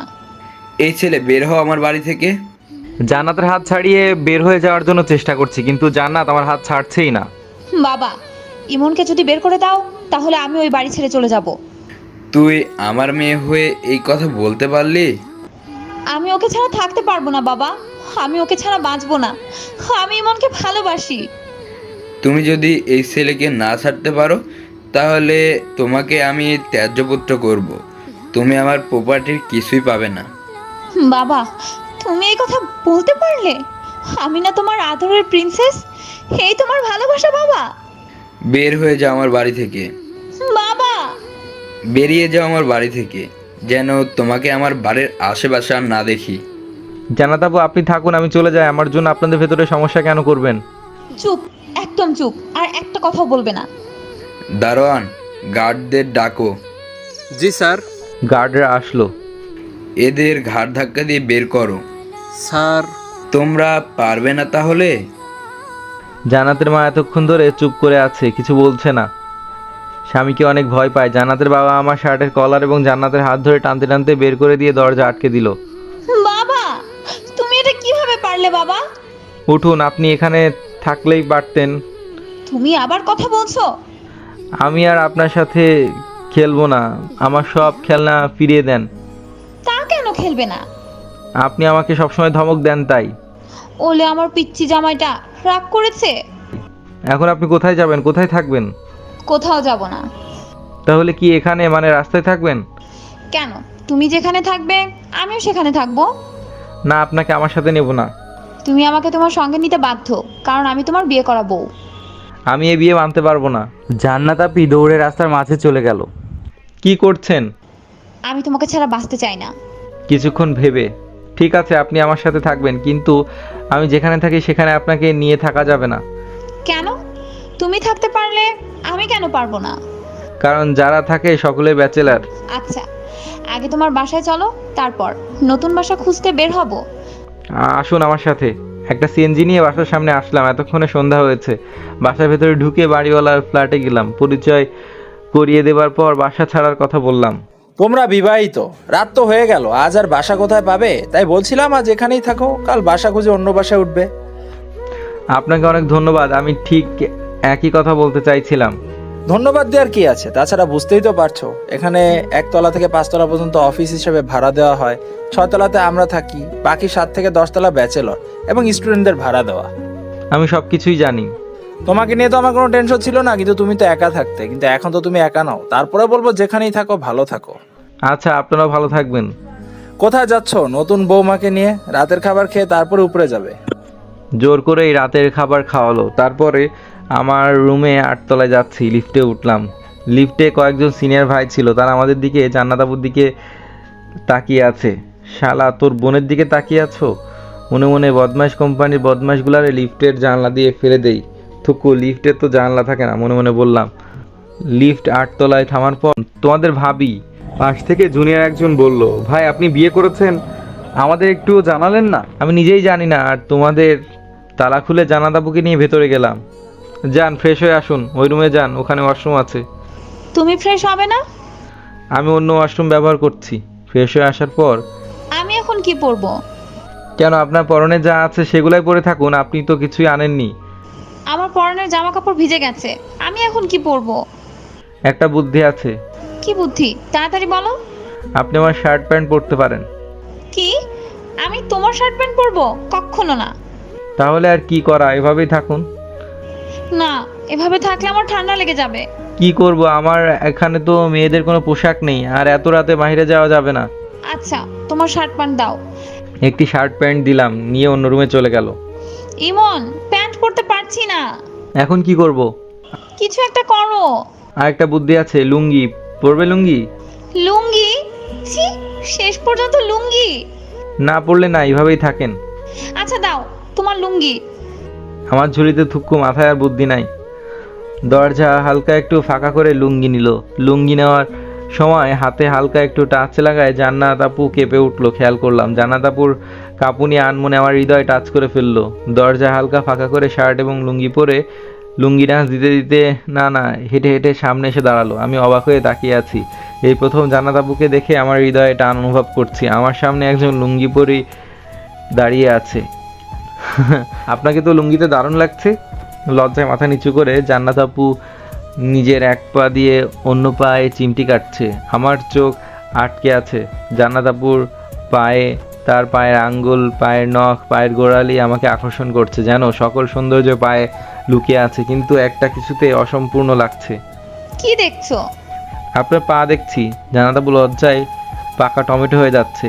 ঘুরে আমার রুমে গেলাম, সাথে সাথে আবার বেরিয়ে আসলাম। এই চেয়ারটায় বসুন। চেয়ারে বসলো, হাঁটু গেড়ে তার সামনে বসলাম। পাটা দেখি। না না, আমার পা তোমাকে ধরতে হবে কেন? আমি পা জোর করে ধরে বুকের সাথে লাগালাম। কি করছো কি? পকেটে হাত দিয়ে অসম্পূর্ণ জিনিসটা 2 পায়ে পরিয়ে দিলাম। পা 2টা হাতে নিলাম। বারবার টাচ করার ফলে জান্নাত আপু কেঁপে কেঁপে উঠছে। জান্নাত আপু পাটা সরিয়ে নিল। আমার ঘোর কেটে গেল। একটু দূরে সরে, আপু আমি সরি, আসলে ঝোঁকের বশে কি করে ফেললাম, মনে মনে বললাম। তুমি কেন সরি বলছো? আমার উপর, আমার প্রাণের উপর, আমার দেহের প্রতিটি অঙ্গ প্রত্যঙ্গের উপর তোমার অধিকার আছে। কি বলছেন এসব? আমি যা বলেছি তার চুল পরিমাণ কথাও মিথ্যে নয়। আমি শুধু তোমার। তারপরও আমি তো এ বিয়ে। তুমি আবার এসব কথা বলছো? কথা না বাড়িয়ে বেলকনিতে চলে আসলাম। কি থেকে কি হয়ে গেল মনে মনে বলছি। কি ভাবছো? কিছু না। আচ্ছা, নূপুর কোথায় পেলে? আগে কেনা ছিল। কার জন্য কিনেছিলে? নূপুরটা দেখে পছন্দ হয়েছিল তাই কিনেছি। আমি অনেক ভাগ্যবতী, তোমার পছন্দ করা নূপুরটা আমার পায়ের সৌন্দর্য অনেক বাড়িয়ে দিয়েছে। জান্নাত আপু আপনি ঘুমিয়ে পড়ুন। আবার আপু বলছো? অনেকবার আপু বললে কিন্তু আমি। থাক, কিছু করতে হবে না, যান ঘুমিয়ে পড়ুন। না, আমি ঘুমাবো না, তোমার সাথে চাঁদ দেখবো। যেটা আপনার ইচ্ছে। নিষেধ করলে শুনবে না জানি। আচ্ছা, আজ আমাদের জীবনের গুরুত্বপূর্ণ কি জানো? কি আবার? কিছুই তো না। আজ আমাদের বাসর রাত। ধ্যাত, এই 8 তলায় তো একটা বাসও নেই, তাইলে কিসের বাসের রাত, মনে মনে বললাম। বাসর রাত। এভাবে বললে কেন? কিভাবে বললাম? চলো ঘুমাবে। রুমে আসার পরে জান্নাত তুমি খাটে ঘুমিয়ে পড়ো, আমি অন্য রুমে ঘুমাবো। তুমি কি চাও বলো? তোমাকে না পেয়ে নিজেকে শেষ করে দেই? না, আমি তা চাই না। তাহলে নামাজ পড়ে চুপ করে শুয়ে পড়ো। আচ্ছা। নামাজ পড়ে খাটের এই কর্নারে শুয়ে পড়লাম। কিছুক্ষণ পর অনুভব করলাম জান্নাত আমার পাশে শুয়েছে। অনেকক্ষণ কোনো সারা শব্দ করছে না। হঠাৎ পেছন থেকে জড়িয়ে ধরলো। জড়িয়ে ধরে কানে নরম লতি মুখে নিয়ে অনবরত চুমু দিচ্ছে, মাঝে মাঝে ঘাড়ে কামড় দিচ্ছে। আমি যেন মাতাল হয়ে যাচ্ছি। কি করছো? ভালো লাগছে না। কোনো কথা না বলে জড়িয়ে তার রোমান্টিক অত্যাচার করছে। আর থাকতে না পেরে জান্নাতের দিকে ঘুরে জান্নাতের গোলাপি ঠোঁটের সাথে নিজের ঠোঁট মিশিয়ে দিলাম। বাকি যা হয়েছে সব ইতিহাস। যে মাসে শুক্রবার নাই সেই মাসে বলবো। সকালে ঘুম ভেঙে দেখি আমি আমার সিনিয়র বউয়ের বুকে থুক্কু, আমার বুকে সিনিয়র বউ আমাকে জড়িয়ে ধরে ঘুমিয়ে আছে। রাতে এত রোমান্টিক থাকার কারণে চোখে ঘুম, তাই জান্নাতের কপালে একটা চুমু দিয়ে আবার ঘুমের সাগরে ডুব দিলাম। পানি ফোঁটা মুখে পড়ার কারণে ঘুম ভেঙে গেল। দেখি সিনিয়র বউ মিটিমিটি হাসছে। আমার পিচ্চি জামাইটা এত দুষ্টু আগে বুঝতে পারিনি।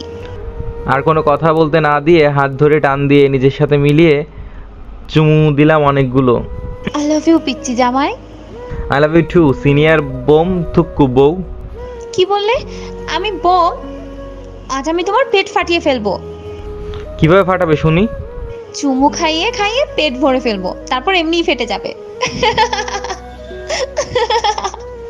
তাই নাকি? তাহলে আসো, আদর করে পেট ভরিয়ে দেই। আমার পিচ্চি জামাই এত রোমান্টিক। রোমান্টিক ছিলাম না, হয়ে গেছি সিনিয়র বউয়ের অত্যাচারে। কি? আমি তোমাকে অত্যাচার করি? এভাবে মারলে তো আমি মরে যাব। জান্নাত মুখ চেপে ধরলো, মন খারাপ করে চলে যাচ্ছে। হাতটা চেপে ধরলাম, আমার দিকে ঘুরিয়ে দেখলাম ও কাঁদছে। জান্নাত আপু কাঁদছেন কেন? তুমি বারবার মরার কথা কেন বলো? তুমি বুঝতে পারো না আমি তোমাকে কত ভালোবাসি? আচ্ছা আর বলবো না, হয়েছে। না হয়নি, তুমি আবার আমাকে আপু বলে ডেকেছো। আসলে তুমি তো আমার সিনিয়র, তাই একটু সময় তো লাগবেই। ঠিক আছে, কিন্তু আমি যদি দেখি ইচ্ছে করে বলো তাহলে কি যে করব। আমার ভার্সিটিতে যেতে হবে, আর কথা বলা যাবে না। আমি কি বাসায় থাকবো নাকি? আমিও তো ভার্সিটিতে যাব। কথা কাটাকাটি করে হালকা নাস্তা করে দুজন একটা রিক্সা নিয়ে ভার্সিটিতে সামনে নামলাম। রিক্সা থেকে নেমে জান্নাত রিক্সা ভাড়া দিল। দাও। কি দিব? কি দিবে বুঝতে পারছো না? না, কি দিব বলেন ম্যাডাম? মানি ব্যাগ দাও। ভয়ে মানি ব্যাগ দিয়ে দিলাম। এতদিন কত শান্তিতে ছিল মানি ব্যাগের টাকা। মানি ব্যাগ থেকে 500 টাকা নিয়ে। এই নাও, পকেটে রাখো। আচ্ছা ম্যাডাম, আপনি শুধু আমার মানি ব্যাগ থেকেই কেন টাকা নেন? সেই ভার্সিটির প্রথম দিন থেকে। বুঝতে পারছো না? না, আমার মাথায় কিছু আসছে না। বুঝতে হবে না, যাও ক্লাসে যাও। আর শোনো, ক্লাস শেষে আমার কেবিনে আসবে, তারপর বাসা খুঁজতে যেতে হবে। আচ্ছা, আমার মনে আছে। কি মনে আছে? বাসা খুঁজতে যাওয়ার কথা ক্লাসে যাওয়ার পর। ইমন, গতকাল বিকালে কোথায় ছিলি আর তোর ফোন কেন বন্ধ ছিল? সব বলবো, আগে ক্লাস শেষ কর। সব ক্লাস শেষে বাহিরে আসার পর, রিয়াল ওই জায়গায় একটু বস, আমি আসছি। আমিও আসি। না, তুই বস, আমি একটু পর আসছি। তুমি এসে গেছো, চলো। আমাদের সাথে রিয়াল যাবে। আচ্ছা চলো। বাহিরে বের হবার পর রিয়ালকে নিয়ে বের হলাম। ইমন, আমরা কোথায় যাচ্ছি? বাসা খুঁজতে যাচ্ছি। নতুন বাসা কেন? সব বলবো, কথা না বলে চল। ভার্সিটি কাছে 2 রুমের একটা ফ্ল্যাট, ডাইনিং রুম সহ ভাড়া করলাম। আগেরবার কত কষ্ট করতে হয়েছে। কেউ স্টুডেন্টদের কাছে ভাড়া দিতে চায় না বাসা। ব্যাচেলরদের কষ্ট ব্যাচেলাররাই বোঝে। একবার তো ভেবেছিলাম কোনো বাড়িওয়ালার মেয়ে বিয়ে করে ঘর জামাই থাকি। কি বললে তুমি? রিয়াল অবাক চোখে তাকিয়ে আছে। ইমন, এবার তো বল ব্যাপার কি? হঠাৎ বাসা কেন পরিবর্তন করলি? সব বলবো, আগে ববিকে ফোন দিয়ে আসতে বল, তারপর বলছি। ববিকে আবার কেন ফোন দিব? দিতে বলেছি, দিবি। ববি আসার পর আমরা একটা রেস্টুরেন্টে গেলাম। আমি আর ম্যাডাম এক পাশে, অন্য পাশে ববি আর রিয়াল। ম্যাডাম আর আমি হাজব্যান্ড ওয়াইফ। রিয়াল আর ববি অবাকের চরম সীমায় পৌঁছেছে, দুজনেই হাঁ করে আছে। মুখ বন্ধ কর তোরা, মুখে মাছি ঢুকবে। কি বলছিস? যা শুনেছো তাই। মেশিন নষ্ট নাকি ব্যাটারি লাগবে? মস্করা বাদ দিয়ে বল কিভাবে কি? রিয়াল ও ববিকে সব বললাম। ভাইয়া, আমাদের একটু জানালেনও না। নিজেই তো জানতাম না। রিয়াল ও ববিকে ট্রিট দিয়ে আমিও আমার ম্যাডাম বউ নতুন বাসায় উঠলাম। বাসায় সব কিছু ঠিক করতে করতে রাত 10টা বেজে গেল। অনেক ক্লান্ত থাকার কারণে সিনিয়র বউকে জড়িয়ে ধরে চুলের ঘ্রাণ নিচ্ছি, মাঝে মাঝে নাক ঘষছি। জান্নাত কেঁপে কেঁপে উঠছে আর রোমান্টিক অত্যাচার করছে। আর থাকতে পারলাম না, জান্নাতের দিকে ঘুরে জান্নাতের গোলাপি ঠোঁটের সাথে নিজের ঠোঁট মিলিয়ে দিলাম। বাকি যা হচ্ছে সব ইতিহাস, এখন বলা যাবে না। পরের দিন রেডি হয়ে ভার্সিটি গেলাম। জান্নাত এবং আমি পাশাপাশি হেঁটে যাচ্ছি। সামনে এসে দাঁড়ালো জান্নাতের ভাই। জান্নাত, তোর সাথে কথা ছিল। ইমন, তুমি ক্লাসে যাও। ঠিক আছে, যাচ্ছি। কি বলবে বলো ভাইয়া। তুই ওই ছেলেকে ডিভোর্স দে, আমার সাথে বাসায় চল। তা কখনোই সম্ভব না, কারণ ইমন আমার হাজবেন্ড। আমি এই বিয়ে মানি না। জুনিয়র একটা ছেলেকে বিয়ে। বাবা আমাকে ত্যায্য করে দিয়েছে, সেই হিসেবে তোমার সাথে আমার কোনো সম্পর্ক নেই। কিন্তু তুমি যদি তোমার বোনকে একটু ভালোবেসে থাকো, তাহলে আর আমার বিয়ে ভাঙার কথা বলবে না। আমি তোর ভালোর জন্য বলছি বোন, তুই একটু বোঝার চেষ্টা কর। ওই ফকিন্নির বাচ্চা তোকে কিছু দিতে পারবে না। তোমার সাথে আমার আর কথা বলার ইচ্ছে নেই। ভালো থেকো, আর তোমার বাবা মার খেয়াল রেখো। কিছুক্ষণ পর জান্নাত অনার্স ফার্স্ট ইয়ারে ক্লাস নিচ্ছে। হঠাৎ দরজায় রিয়াল। ম্যাডাম, ইমন। কি হয়েছে ইমনের? আপনার ভাই তার লোক দিয়ে ইমনকে মারছে। অন্যদিকে এই ছোট লোকের বাচ্চা, তোকে আমি কি বলেছিলাম? আমার বোনের পিছনে ঘুরতে নিষেধ করেছিলাম। এবার তোকে কে বাঁচাবে? ভাইয়া, ইমনকে ছেড়ে দাও। আজকে আমি ওকে ছাড়বো না। আমি এই ছোট লোকের বাচ্চাকে মেরেই ফেলবো। তুমি যদি ইমনকে না ছাড়ো, তাহলে আমি নিজেকেই শেষ করে দিব। না জান্নাত, তুমি নিজের কোনো ক্ষতি করবে না। ভাইয়া, শেষবারের মতো বলছি, ছেড়ে দাও ইমনকে। জান্নাত, তুমি তোমাকে শেষ করার কে? হ্যাঁ, তুমি তো আমার জীবন। এটা শোনার পর চারদিকের মানুষ অবাক চোখে তাকিয়ে থাকে জান্নাত ও ইমনের দিকে। জান্নাতের ভাই আমাকে ছেড়ে দিল, দাঁড়াতে পারছি না, প্রচুর মেরেছে। সবার সহযোগিতায় হাসপাতালে আসলাম। জান্নাতের দিকে চাওয়া যাচ্ছে না, কেঁদে কেঁদে চোখ ফুলিয়ে ফেলেছে। আমার জন্য হয়েছে সব। হাসপাতালে ট্রিটমেন্ট করানোর পর বাসায় আসলাম। শরীরে ব্যথার কারণে খাওয়ানো, গোসল করানো, হাঁটা চলা করানো, এভাবেই কেটে গেল 1 মাস। আমি এখন মোটামুটি সুস্থ। প্রতিদিন বাড়িতে কথা বলি, কিন্তু জান্নাতের কথা বলবো ভেবেও বলতে পারি না। আজ বলবো ঠিক করে ফোন করলাম। আসসালামু আলাইকুম আব্বু, কেমন আছেন? ওয়ালাইকুম আসসালাম। ভালো আছি, তুমি কেমন আছো বাবা? ভালো। বাড়ির সবাই কেমন আছে? সবাই ভালো আছে। শোনো, কাল থেকে রোজা শুরু। তুমি তো রাত জেগে পড়ো, যদি সমস্যা হয় তাহলে রোজা রাখতে হবে না। না আব্বু, রোজা রাখবো। যেটা ভালো হয় সেটাই করো।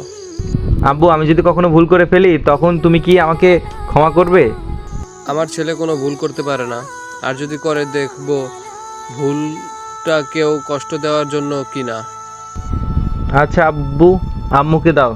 আম্মু মিতুর সাথে কথা বলে ফোন রাখলাম রাতের খাওয়ার পর। ঘড়িতে অ্যালার্ম দিয়ে রাখো। আচ্ছা, অ্যালার্ম সেট করছি। অ্যালার্ম সেট করলাম ভোর 3টায়। আমি আমার একটা কথা ছিল।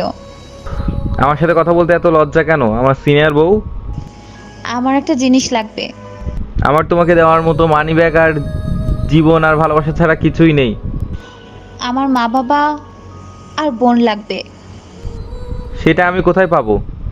কেন? তোমার বাড়িতে গেলেই তো পাওয়া যাবে। বুঝতে পারছি, কিন্তু তোমাকে নিয়ে বাড়ি যাওয়া যাবে না। আগে আব্বু আম্মুকে বিয়ের কথা জানাই, তারা মানলেই নিয়ে যাব। আরেকটা জিনিস লাগবে। আবার কি লাগবে? আমার একটা বাবু লাগবে।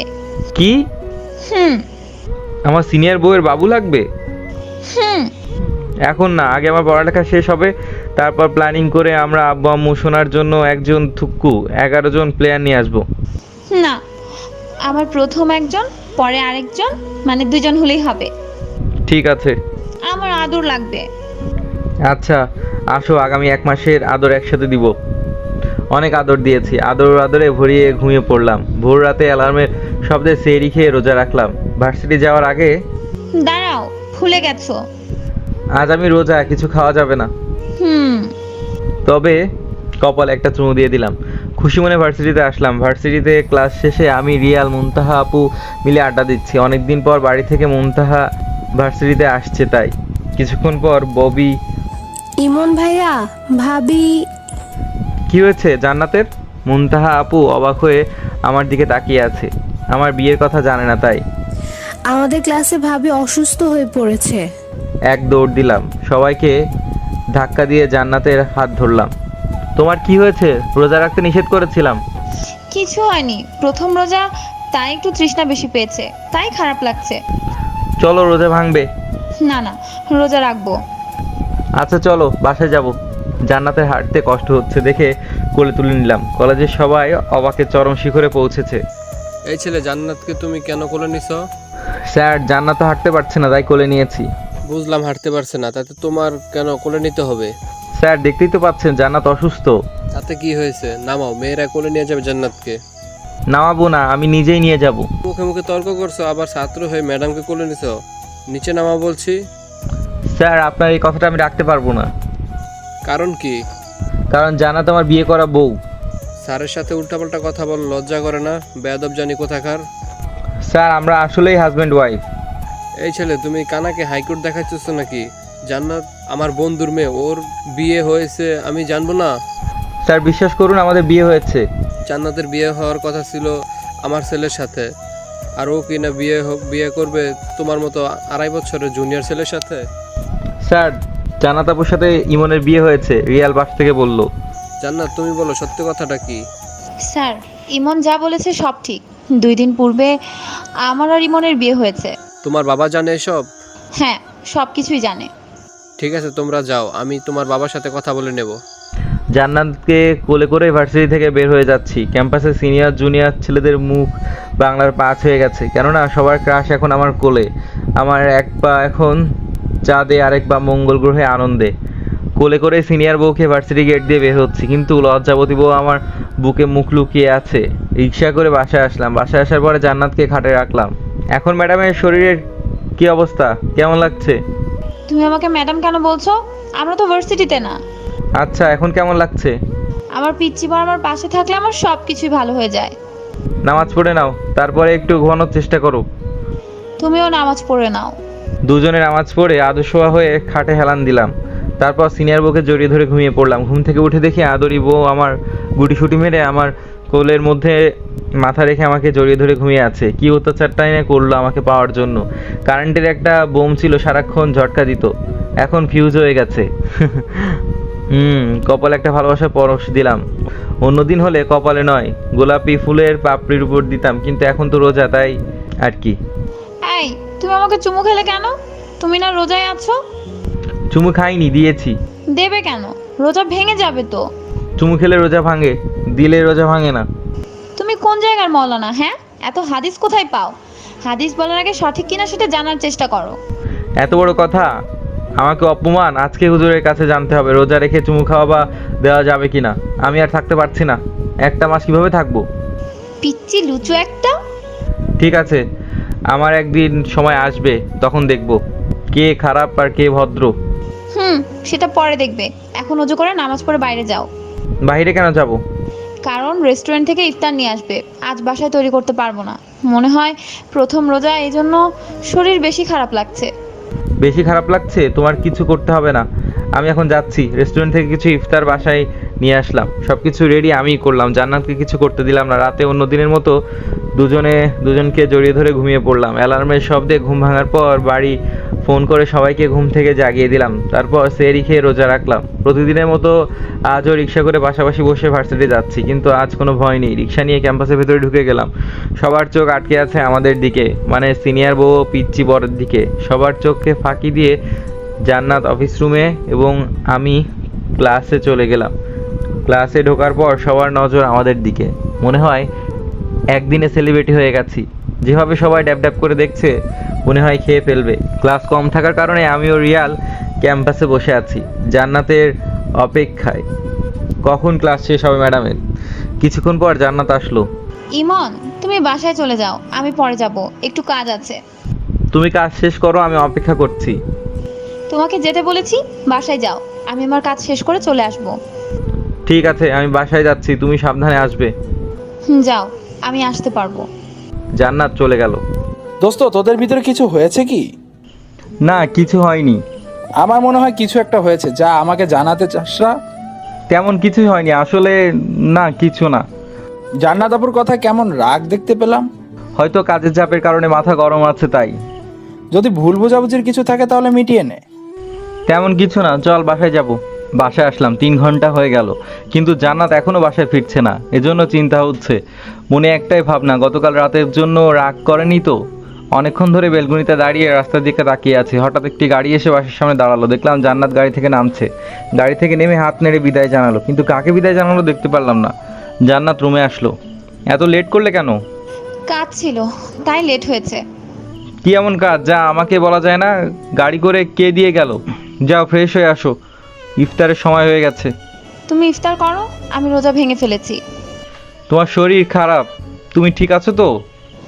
একদম পারফেক্ট আছি, টেনশন করতে হবে না। রোজা ভেঙে ফেলেছো তাতে কি? ফ্রেশ হয়ে আসো, একসাথে ইফতারি করব। তোমাকে করতে বলেছি, তুমি করো। একা ইফতারি করে নামাজ পড়ে জান্নাতকে নামাজ পড়তে বললাম। কোনো কথা না বলে জান্নাত নামাজ পড়ে নিল। একসাথে রাতে খাবার খেয়ে পড়তে বসলাম। তখন ফোন আসলো। হ্যালো, আসসালামু আলাইকুম। ওয়ালাইকুম আসসালাম। আব্বু কেমন আছেন? মিতু, আম্মু, নানু কেমন আছে? নানু এখন আমাদের বাড়িতে থাকে, মিতুর একা থাকতে অসুবিধা হওয়ার কারণে। সবাই ভালো আছে। ঈদের তো বেশি দিন বাকি নাই, তা বাড়ি আসবে কোন দিন? আব্বু এবার ঈদে বাড়ি যাব না, সামনেই।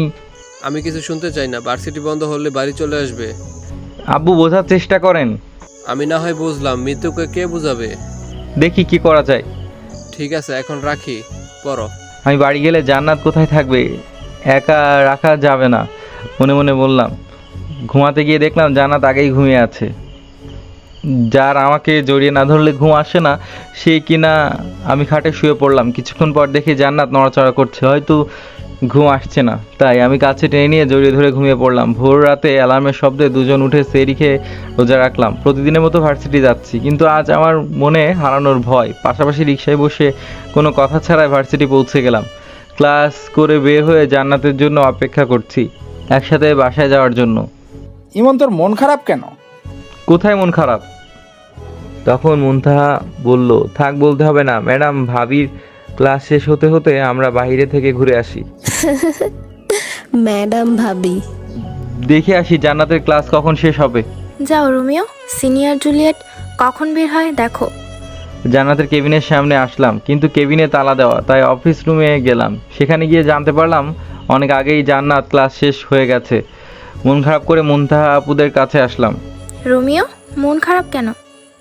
ভাবি ছেড়ে চলে গেছে নাকি? কথাটা মনে আঘাত করলো। ওর ক্লাস অনেক আগেই শেষ হয়েছে, তাই বাসায় চলে গেছে। তাহলে তো কোনো বাধা নেই, চল আজকে ঘুরতে যাব। না, আমি বাসায় যাব।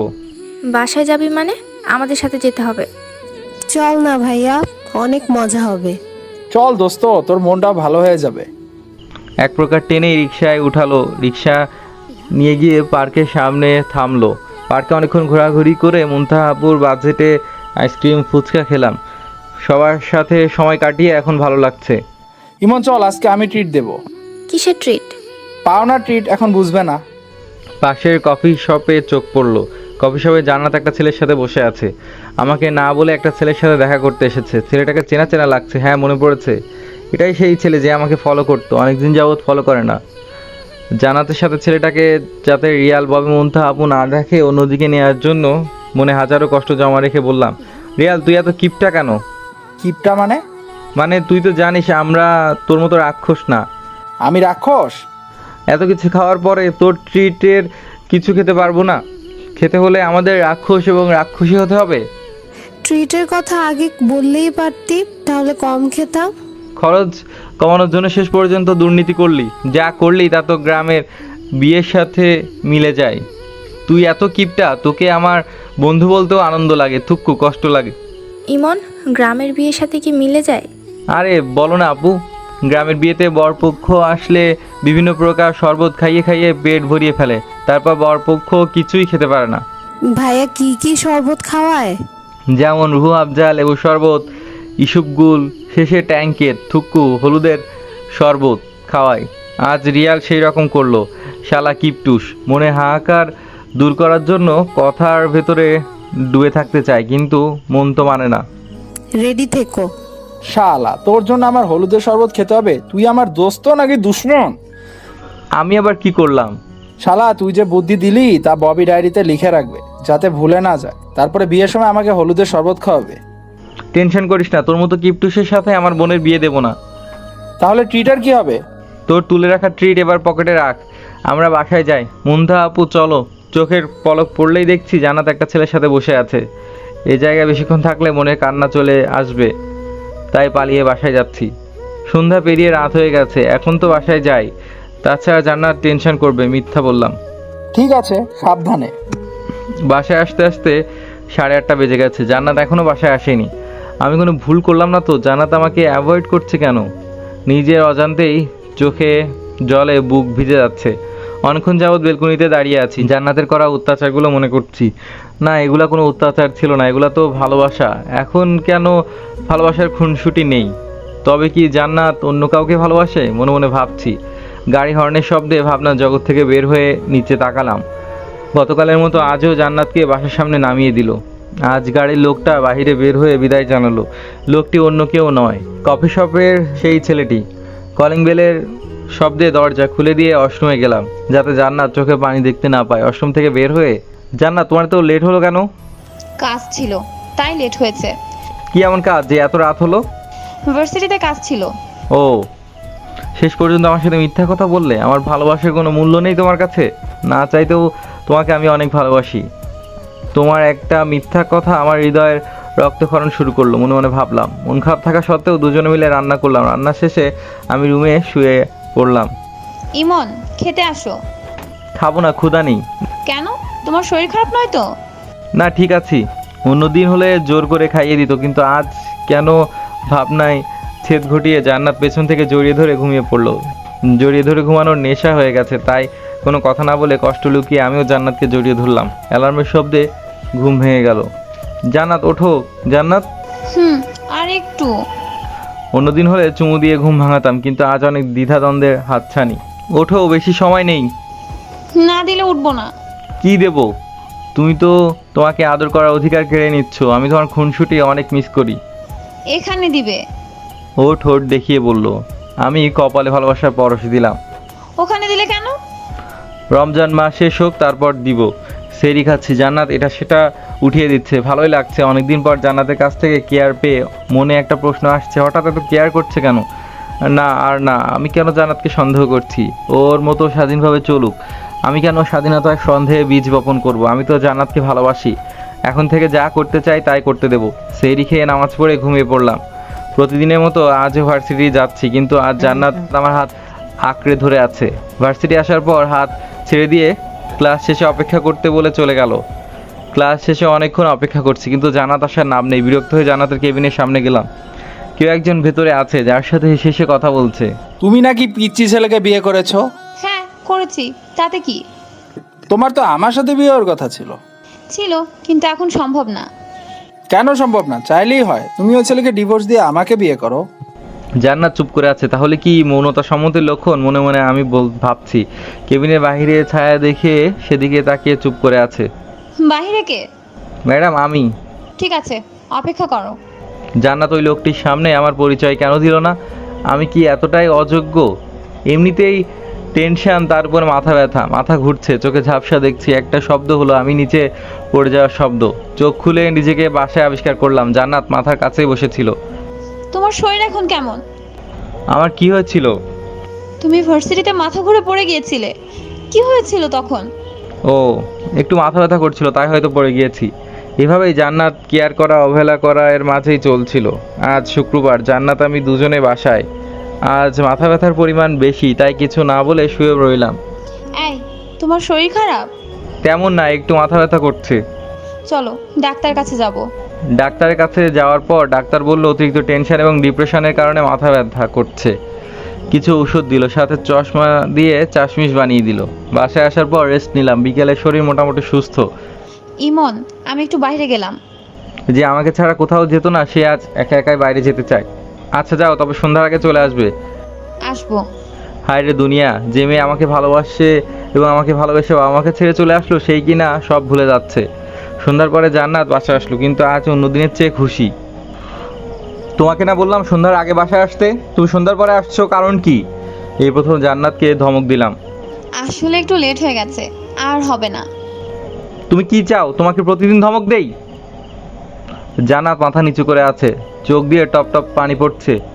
সব কিছু নিয়মকানুন থাকা দরকার, এটা ভেবে দুপুরে সিদ্ধান্ত নিয়েছি জান্নাতকে শাসন করতে হবে যাতে জান্নাতকে হারাতে না হয়। রাতে জান্নাতকে ডেকে নিজে হাতে খাইয়ে দিলাম এবং আমি খেলাম। রাতের ঘুমানোর সময় আমি নিজে থেকে জান্নাতকে কাছে টেনে জড়িয়ে ধরে চুলে ঘ্রাণ নিয়ে ঘুমিয়ে পড়লাম। সকালে রিকশায় ভার্সিটি যাচ্ছি। এখন থেকে ক্লাস শেষ হলে তাড়াতাড়ি বাসায় চলে যাবে, ঠিক আছে? ধমক খাওয়ার পর ছোট ছোট শব্দে কথা বলে, মাঝে মাঝে অ্যাপ্লাই করতে হবে। ক্লাস শেষে ক্যাম্পাসে অপেক্ষা করছি, কিন্তু ম্যাডামের আসার নাম নাই, তাই পিয়ন দিয়ে জান্নাতের কেবিনে খুলে সেখানে বসলাম।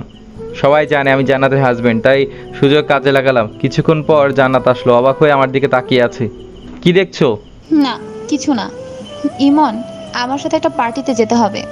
ঠিক আছে, কখন যেতে হবে? জান্নাতের কোনো আবদার অপূর্ণ রাখি না, তাই রাজি হয়ে গেলাম। বিকেলে যাব। না, ইফতারি করে তারপর যাব। আচ্ছা। যথাসময়ে পার্টিতে উপস্থিত হলাম। রোজা থাকার কারণে ইফতারি করে পার্টিতে যোগ দিলাম। পার্টিতে জান্নাতের পরিবার, প্রিন্সিপাল স্যারের সব পরিবার সবাই আছে। জান্নাতের বাবা এবং ভাইকে সালাম দিলাম, কিন্তু সালাম নিল না। মনে মনে একটা প্রশ্ন, এরা হিন্দু নয় তো? বর্তমান হিন্দুদের সালাম দিলে সালামের জবাব দেয়। ইমন, এই হলো আমার ছেলে রকি। হ্যালো, আমি ইমন। রকি, এই হলো জান্নাতের husband. I see. Hello, I am Rocky Ahmed. Nice to meet you. Have a good day. ভাবের ছেলে ইংরেজি ফুটায়। কিছুক্ষণ মাইকে অ্যানাউন্সমেন্ট শুনে স্টেজের দিকে চোখ গেল। এঙ্গেজমেন্ট পার্টিতে সেই ছেলে যে আমাকে ফলো করতো, সে। আমার আত্মা বের হয়ে যাওয়ার মতো অবস্থা। আজ আমি জান্নাতকে হারিয়ে ফেলবো না তো? জান্নাত সেই ছেলেটির পাশে দাঁড়িয়ে আছে।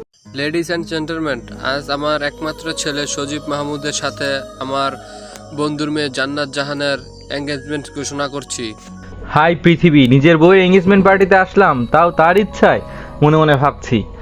আগামী শুক্রবার বিয়ের আয়োজন করা হবে, আপনারা আমন্ত্রিত। পাশাপাশি বিয়ের কার্ড পৌঁছে দেওয়া হবে। কি করব আমি? জান্নাত খুব হাসি খুশি, সাথে জান্নাতের পরিবার। কি করে জান্নাত আমার সাথে ভালোবাসার অভিনয় করলো? জান্নাতের খুশির জন্য আমি সব কিছু করতে পারি। ও যদি চলে যায় আমি কোনো বাধা দেবো না, মনে মনে ভাবছি। প্রচুর কাঁদতে ইচ্ছে করছে, কাঁদলে নাকি কষ্ট হালকা হয়। মনের কান্না, মনের কষ্ট যদি কাউকে দেখাতে পারতাম তাহলে সবাই বুঝতো আমি জান্নাতকে কতটুকু ভালোবাসি। কিছুক্ষণ পর জান্নাত আসলো। তুমি কিছু খেয়েছো? না, কিছু খাবো না, আমার খিদে নেই।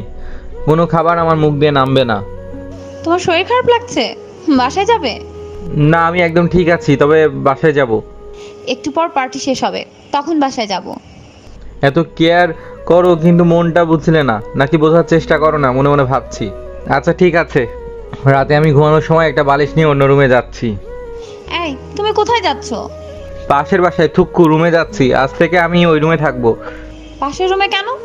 কোনো কেন নেই, আজ থেকে আমি ওই রুমে থাকবো। অন্য রুমে চলে আসলাম। কিছুক্ষণ পর জান্নাত আসলো। কিছু বলবে? আমি এখানে ঘুমাবো।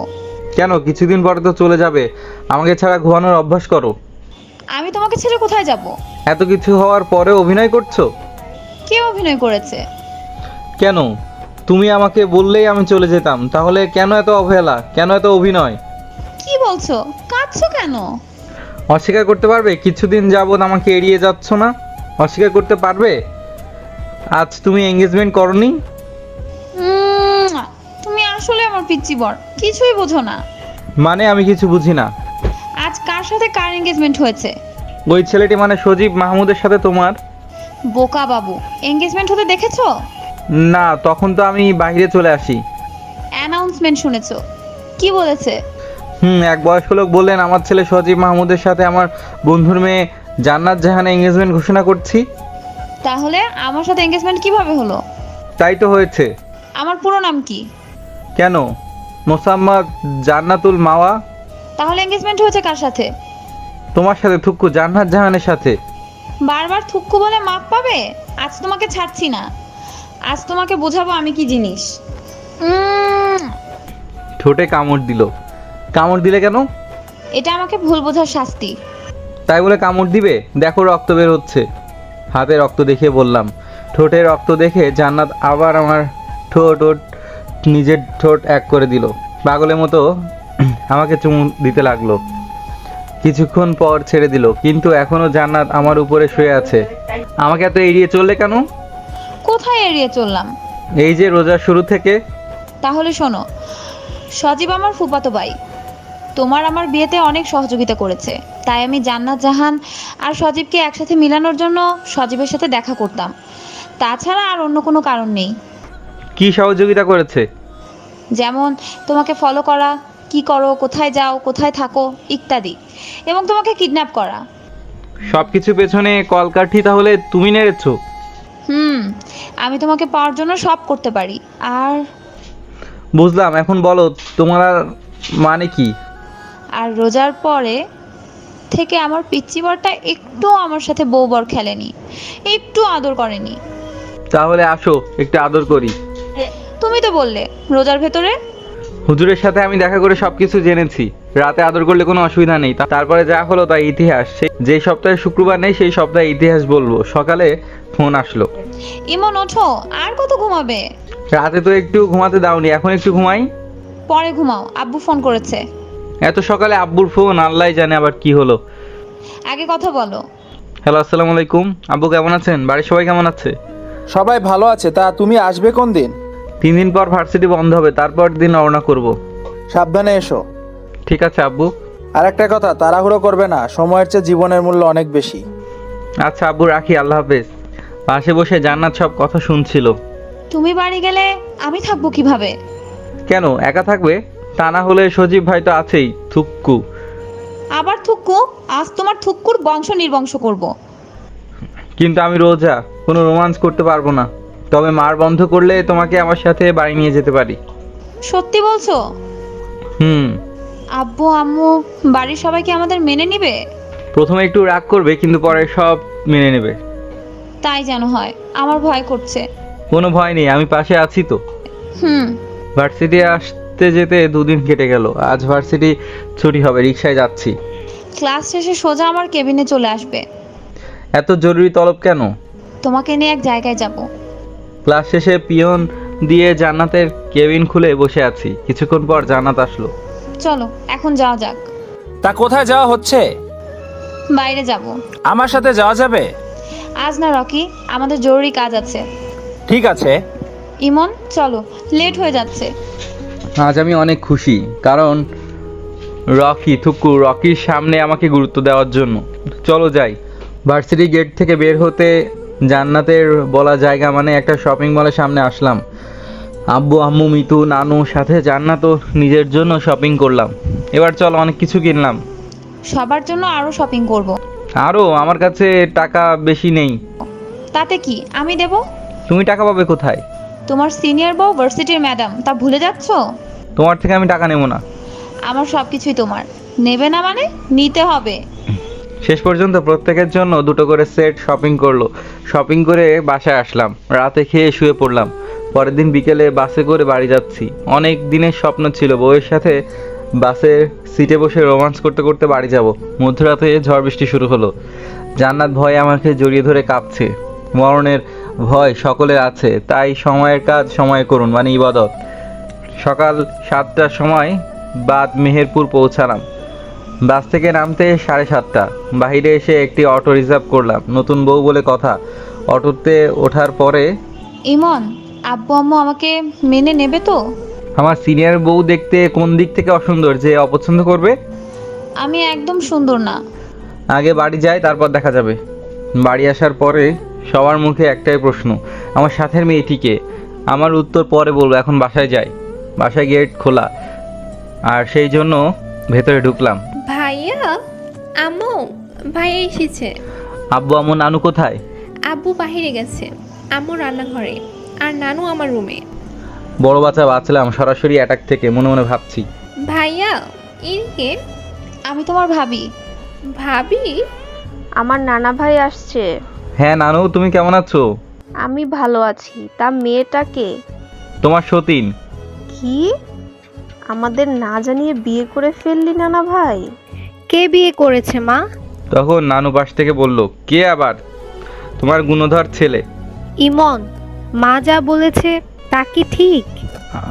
আম্মু আসলে আমাদের জানালেই তো পারতি, আমরা কি তোর অমতে কিছু করতাম? আম্মু, সব দোষ আমার।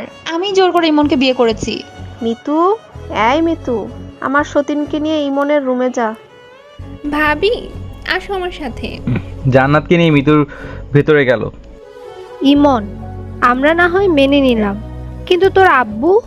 তারপর নানু ও আম্মুকে সব কিছু খুলে বললাম, কিভাবে আমার আর জান্নাতের পরিচয় হয়, কিভাবে বিয়ে হয় সেটাও বললাম।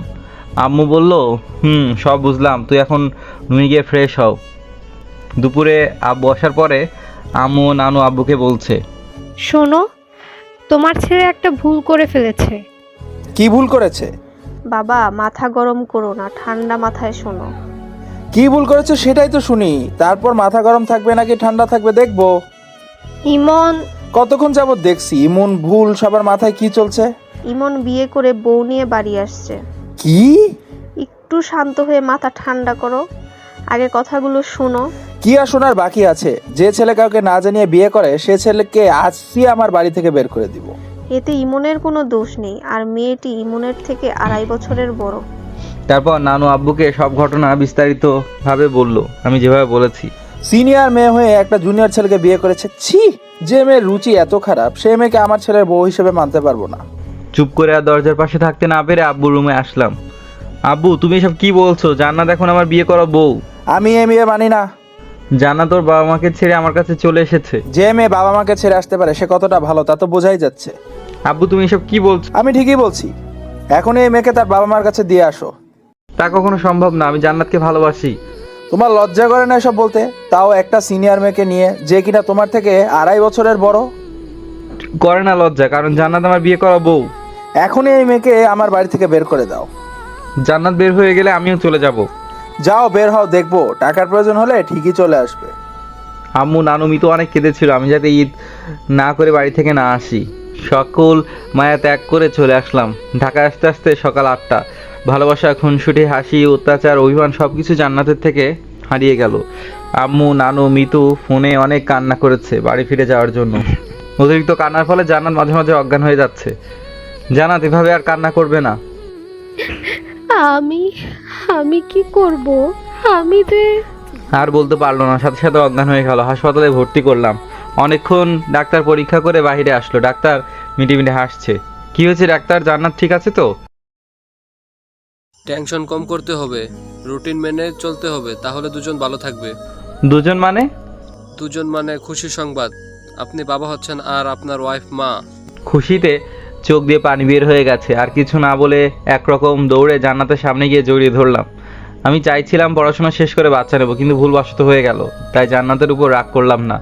বাচ্চাটাই হয়তো জান্নাতের মন ভালো করার ঔষধ হয়ে উঠবে। হাসপাতাল থেকে বাসায় আসলাম। জান্নাত এখন থেকে আর কান্না করতে পারবে না, মন খারাপ করে থাকতে পারবে না।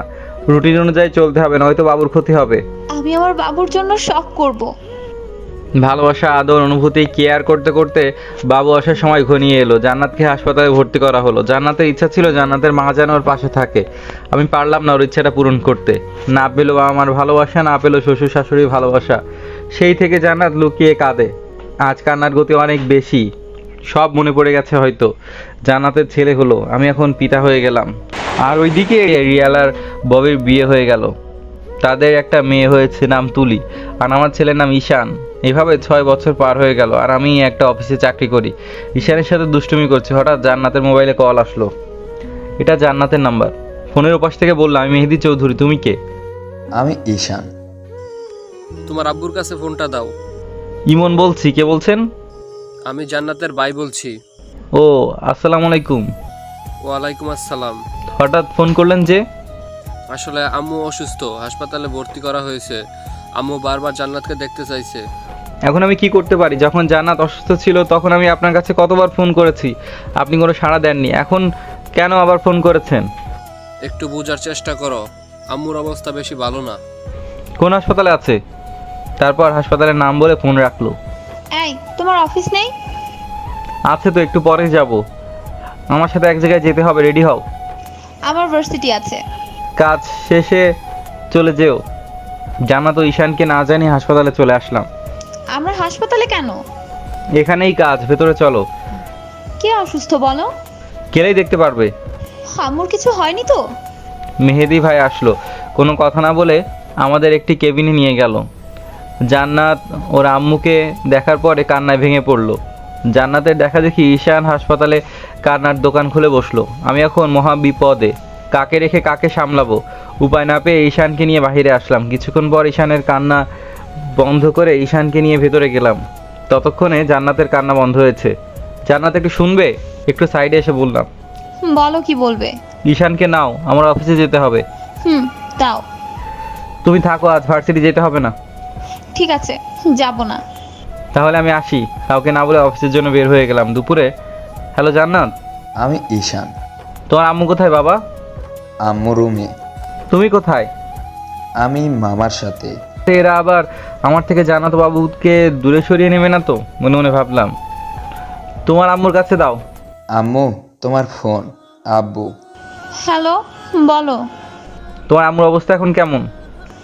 এখন একটু বেটার, বিকেলে রিলিজ করবে। ঠিক আছে, বিকেলে হাসপাতালে চলে আসবো, রাখি। বিকালে চলে আসলাম হাসপাতালে। ভেতরে গিয়ে দেখলাম সবাই আছে। সালাম দিয়ে সোফায় বসলাম। সবাই কথা বলার চেষ্টা করছে, কিন্তু আমার মনে পেছনে তিক্ত অপমান। ঈশান আমার সাথে দুষ্টুমি করছে। জান্নাতের মা চুপি চুপি বলছে, জান্নাত আমার সাথে বাসায় চল মা। না, তা হয় না মা। যেখানে ইমনের কোনো ছায়া নেই সেখানে আমি যাব না। আমি জামাইয়ের সাথে কথা বলছি। না, বলতে হবে না, আমরা তোমাদের বাসায় যাব। সবাই হাসপাতাল থেকে বের হয়ে যাচ্ছে। সবাইকে গাড়িতে উঠিয়ে আমরা ফিরে আসছি। তখন হাতে টান অনুভব করলাম। দেখি জান্নাতের আব্বু। জান্নাতের আব্বু বললেন, বাবা, আমার মেয়ে আমাকে জীবনে ক্ষমা করবে না, তুমি অন্তত ক্ষমা করে দাও। এখন বুঝতে পারছি সেদিন আমি কি ভুল করেছি। তখন জান্নাতের ভাই বলল, ইমন, আব্বু একদম ঠিক বলেছে, তুমি আমাকেও আমার পরিবারকে ক্ষমা করে দাও। আমিও আমার পরিবার তোমাদের উপর অনেক অন্যায় করেছি। আমি চুপ করে জান্নাতের দিকে তাকিয়ে আছি। আমার নানা ভাইকে নিয়ে আমাদের সাথে চলো। তোমাকে হাত জোর করে বলছি, আমাকে ক্ষমা করে দাও। এতক্ষণ জান্নাতের দিকে তাকিয়ে আছি। জান্নাতের চোখের পলক ফেলে সম্মতি দিল। যেতে পারি, তবে আমরা থাকতে পারবো না। গেলেই হবে, থাকতে হবে না। জান্নাতের চোখে আনন্দের পানি এসেছে। প্রথম শ্বশুরবাড়ি আসলাম, আদর আপ্যায়ন অনেক পেলাম। সব থেকে বেশি খুশি আমার মাসুম বাবুটা। জীবনে ভাবিনি এভাবে সব ঠিক হয়ে যাবে। সবার কাছে থেকে বিদায় নিয়ে বাসায় আসলাম। তখন রাত 10টা বেজে গেছে। ঘুমানোর সময় এটা কি হলো? একটা সুন্দর দিন উপহার দেওয়ার জন্য পুরস্কার। আমি তো ভয় ছিলাম। কেন ভয় ছিলে? আবার বাবা মা ভাইকে হারানোর ভয়। এখন খুশি তো? তাই এত পুরস্কার? আমার এতে হবে না, আরো লাগবে। নিষেধ করেছে কে? মৌনতা সম্মতির লক্ষণ। মহা উত্তেজনায় মেতে উঠলাম। আমরা দুই কপতি ভালোবাসার স্পর্শে মেতে উঠল মনের গহীন গহ্বর। আজ যেন রোমান্টিকতার চরম সীমায় পৌঁছে যাব। এটাই বুঝি ভালোবাসার পূর্ণতা। দুজন জড়িয়ে আছে আষ্টে পৃষ্ঠে। এভাবে চলছে ভালোবাসা আর আদর। একদিন শুক্রবার। জান্নাত, আজ আমাদের বিয়ে বাড়ি যাব। কে আবার তোমার বিয়াই? কেন, রিয়াল। ও তো বিয়াই বলতে বলতে কান পচিয়ে ফেলেছে। আমার কিউটের ডিব্বার জন্য ওই পটকা মাছ বউ আমি আনবো না। আম্মু, বউ কি? তুমি বুঝবে না বাবা। আমার বউ লাগবে। কি বলে ছেলে? কেন, তোমার বউ আছে, আমারও লাগবে। আল্লাহ গো, রশি ফালাও, আমি উঠা যাই। ঈশান বাবু এসব বলে না। তুমি বড় হলে বউ এনে দিব। আমি বড় হইছি। জান্নাত, খুন্তা কুড়াল শাবল যা আছে দাও। কেন, কি করবে? বটিতে হবে? আমি মাটি ফাঁকা করে ঢুকে যাব। এসব কি বলছো? দেখো তোমার ছেলে এখন কি বলে, বড় হলে আরো কত কি বলবে আল্লাহ জানে। আমার ঈশান বাবু সব বুঝে, সিনিয়র জুনিয়র কম্বিনেশনে। থাক, আর বলতে হবে না, তোমার বাবু এক্সট্রা অর্ডিনারি, তাই তো? আব্বু, আমার বউ লাগবে। আগে বড় হও, তখন এনে দেবো। কান্নার দোকান যাতে চালু না হয় এজন্য কথায় কথা মিলালাম। আমি বড় হইছি, দেখো। যখন পড়ালেখা করে চাকরি করবে তখন এনে দেবো। ততদিনে আমি কিভাবে থাকবো? দিলে তো সব নষ্ট করে। এবার থামাতে খাম ছুটে যাবে। যাও, তোমার বাবুকে ফিরার খাওয়াও। খাওয়াবই তো। আদরে আদরে একটা বাদর তৈরি করেছে। অনেক কষ্টে বউ দেখতে যাওয়ার কথা বলে কান্না থামালাম। কিছুক্ষণ পর শ্বশুরের ফোন। নানা ভাই, আমি আজকে বউ দেখতে যাব। কার বউ দেখতে যাবে? কেন, আমার বউ? কি বলছো? তোমার আম্মুর কাছে দাও। আম্মু, নানা ভাই কথা বলবে। জান্নাত, ইমন এসব কি বলছে? কান্না থামানোর জন্য বলেছি, তাই বলছে। ওহ, বাসায় আসিস? এখন রাখি। বিকেলে রিয়ালদের বাসায় গেলাম। আমার জামাই বাবাজি কেমন আছো? ভাই একটু ক্ষান্ত দে, না হয় আমি তোর মেয়েকে নিয়ে যাব। তোর পাগলা জামাই ভেতরে গিয়ে বসলাম। সবাই কথা বলছি। ঈশান রিয়ালের মেয়ে তুলির সাথে খেলছে। কিছুক্ষণ পর আব্বু আমার বউ কই? আমি তো ভীষণ খেলাম। বলে কি ছেলে, এখনো মনে আছে। জান্নাতের সাথে চুপি চুপি বললাম। ঈশান বাবু বড় হলে এনে দিব। শুরু হলো কান্না শপিং মল। এতদিন কান্না কম ছিল, তাই কান্না থামছেই না। বউ দেখাবো, তবে 2টা শর্ত মানলে বউ দেখাবো। কি শর্ত আমি মানবো?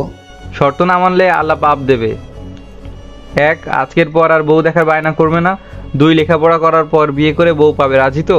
ঈশান একবার আমার দিকে একবার জান্নাতের দিকে তাকাচ্ছে। মায়ের মতো ছেলেও শর্তে ধরা খেয়েছে। আমি রাজি। এখন বলো আমার বউ কই? তুলি তোমার বউ হবে বড় হলে। বলার দেরি, তুলিকে জড়িয়ে ধরে এক গালে একটা চুমু, অন্য গালে কামড় বসিয়ে দিল। তুলির কান্না কে দেখে? তুলির কান্না দেখে ঈশানের কান্নার দোকান চালু। ভালোই মিলেছে, 2টা কান্নার দোকান। ববি তুলিকে থামানোই ব্যস্ত, জান্নাত ঈশান থামানোই ব্যস্ত। আমার পিচ্ছি জামাই তো অনেক রোমান্টিক।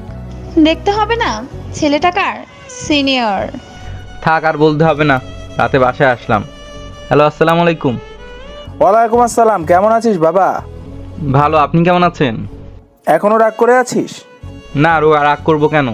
গত 6 বছর মাত্র আব্বুর সাথে 4 বার কথা হয়েছে। তাও কেমন আছেন, ভালো আছে এই পর্যন্তই। আর মিতু, আম্মু, নানুর সাথে কথা হয় মাঝে মাঝে। আমার দাদু ভাই কেমন আছে? ভালো। আপনি জানেন কিভাবে? মিতু বলল। বৌমা কেমন আছে? ভালো। মিতু, আম্মু, নানু কেমন আছে? সবাই ভালো আছে। তোর বোনের বিয়ে। ইমন, আমার দাদু ভাই আমার বৌমারে নিয়ে বাড়ি আয়। কেন, আবার অপমান করে বাড়ি থেকে বের করে দিবেন? যাবে না ওরা আপাতত বাড়ি, তবে আমি যাব আমার বোনের বিয়েতে। আমাকে ক্ষমা করে দে বাবা। আমি ক্ষমা করার কি? দেখেন আল্লাহ ক্ষমা করে কিনা। হঠাৎ একটা শব্দ হলো ফোন। আমি এসব কি বললাম? আমি এখন বড় অপরাধী মনে মনে ভাবলাম। তখন আবার ফোন আসলো। ভাইয়া, আব্বু স্ট্রোক করেছে। এটা আমি কি করলাম? আব্বু মনে এত বড় কষ্ট দিলাম? আল্লাহ আমাকে কখনো ক্ষমা করবে না মনে মনে ভাবছি। ভাইয়া তুই তাড়াতাড়ি চলে আয়। আমি এক্ষুনি আসছি। আব্বুর কি হয়েছে? আব্বু স্ট্রোক করেছে। কেন এই কথাগুলো বলতে গেলে? এখন যদি আব্বুর কিছু হয়ে যায়, নিজেকে জীবনে ক্ষমা করতে পারবে? আব্বুর কিছু হবে না, তাড়াতাড়ি রেডি হও, বাড়ি যাব। বাসের টিকিট কেটে বাড়ি যাচ্ছি। পথ যেন শেষই হচ্ছে না। মিতুকে ফোন করলাম। মিতু, আব্বুর এখন কি অবস্থা? হাসপাতালে ভর্তি করেছি, ডাক্তার দেখছে। রাখি। কিছুক্ষণ পর আবার ফোন করলাম। এখন কি অবস্থা? এখন একটু ভালো, ডাক্তার ঘুম পাড়িয়ে রেখেছে। ঠিক আছে, ভালো থাকিস। আমি আসছি। সকাল 8টায় বাস থেকে নামলাম, রিক্সা নিয়ে হাসপাতালের সামনে আসলাম। ভাইয়া কেমন আছিস? ভাবি কেমন আছেন? ঈশান, যাও ফুপির কোলে যাও। ঈশান সারা রাত গাড়িতে ঘুমিয়েছে। মিতুর কোলে দিয়ে আমিও জান্নাত আব্বুর কাছে গেলাম। আব্বু বেডে হেলান দিয়ে বসে আছে। আমাকে দেখেই হু হু করে কেঁদে দিল। দৌড়ে গিয়ে জড়িয়ে ধরলাম। আব্বু, আমাকে ক্ষমা করে দেন। আমি গতকাল কি বলেছি? আমাকে ক্ষমা করে দিস। আমি তোদের সাথে অনেক বড় অন্যায় করেছি। আব্বু, এখন কথা কম বলুন, আবার অসুস্থ হয়ে যাবেন। আমাকে ক্ষমা করে দিস মা। অসুস্থ হয়ে ভালোই হয়েছে তোদের তাড়াতাড়ি দেখতে পেলাম। আমার দাদু ভাই কোথায়? বাহির থেকে এসে মিতু ঈশানকে আব্বুর কোলে দিল। এই তোমার কথার মেশিন নাও। আমার দাদু ভাই কথার মেশিন মানে? কুলে আসার পর থেকে প্রশ্নের উপর প্রশ্ন করেই যাচ্ছে। আব্বু ঈশানকে আদর করছে আর কাঁদছে। আব্বু, আপনি কাঁদবেন না, তাহলে কিন্তু হাসপাতালে কান্নার দোকান বসবে। মানে আবার কি? তোমার গুণধর নাতি কান্না শুরু করে দিবে? সবাই একসাথে হেসে দিল। তারপর আব্বু রিলিজ করিয়ে বাসায় আসলাম। রাতে ঘুমানোর সময়, ভাইয়া, ঈশান আজকে আমার সাথে থাকো। ভুলেও না, ওর ঘুমানোর জন্য অনুমতি লাগে না, কিন্তু উঠলে আমাদের দুজনকে না দেখলে। কি করবে? কি আর করবে? 4-5টা কান্নার দোকান মিলিয়ে শপিং মল বানাবে আর সারাদিন জ্বালিয়ে মারবে। রাখো তোমাদের কথার মেশিন আর পানির ট্যাঙ্কি। তোমার ছেলে আসলে এক্সট্রা অর্ডিনারি। দেখতে হবে না ছেলেটা কাদের? Senior junior. থাক, আর গভীরে যাওয়ার প্রয়োজন নেই। সবকিছু মিটমাট, কিন্তু আমার ঈশান বাবুর জন্যই সম্ভব হলো। আসো আমরা একটা সেলিব্রেশন করি। এত রাতে কিভাবে সেলিব্রেশন হবে? কিভাবে আবার? রোমাঞ্চের সাগরে ডুবু দিয়ে। লুচু একটা। দেখাচ্ছি লুচু কাকে বলে, কত প্রকার ও কি কি। এই ঈশান জেগে যাবে। আমার ছেলে সব বোঝে, তাই আমাদের ডিস্টার্ব করবে না। এক্সট্রা অর্ডিনারি ছেলে বলে কথা। তো গল্পটা কেমন লাগলো কমেন্ট করে জানাবেন এবং পরবর্তী ভিডিওর জন্য অপেক্ষা থাকবেন।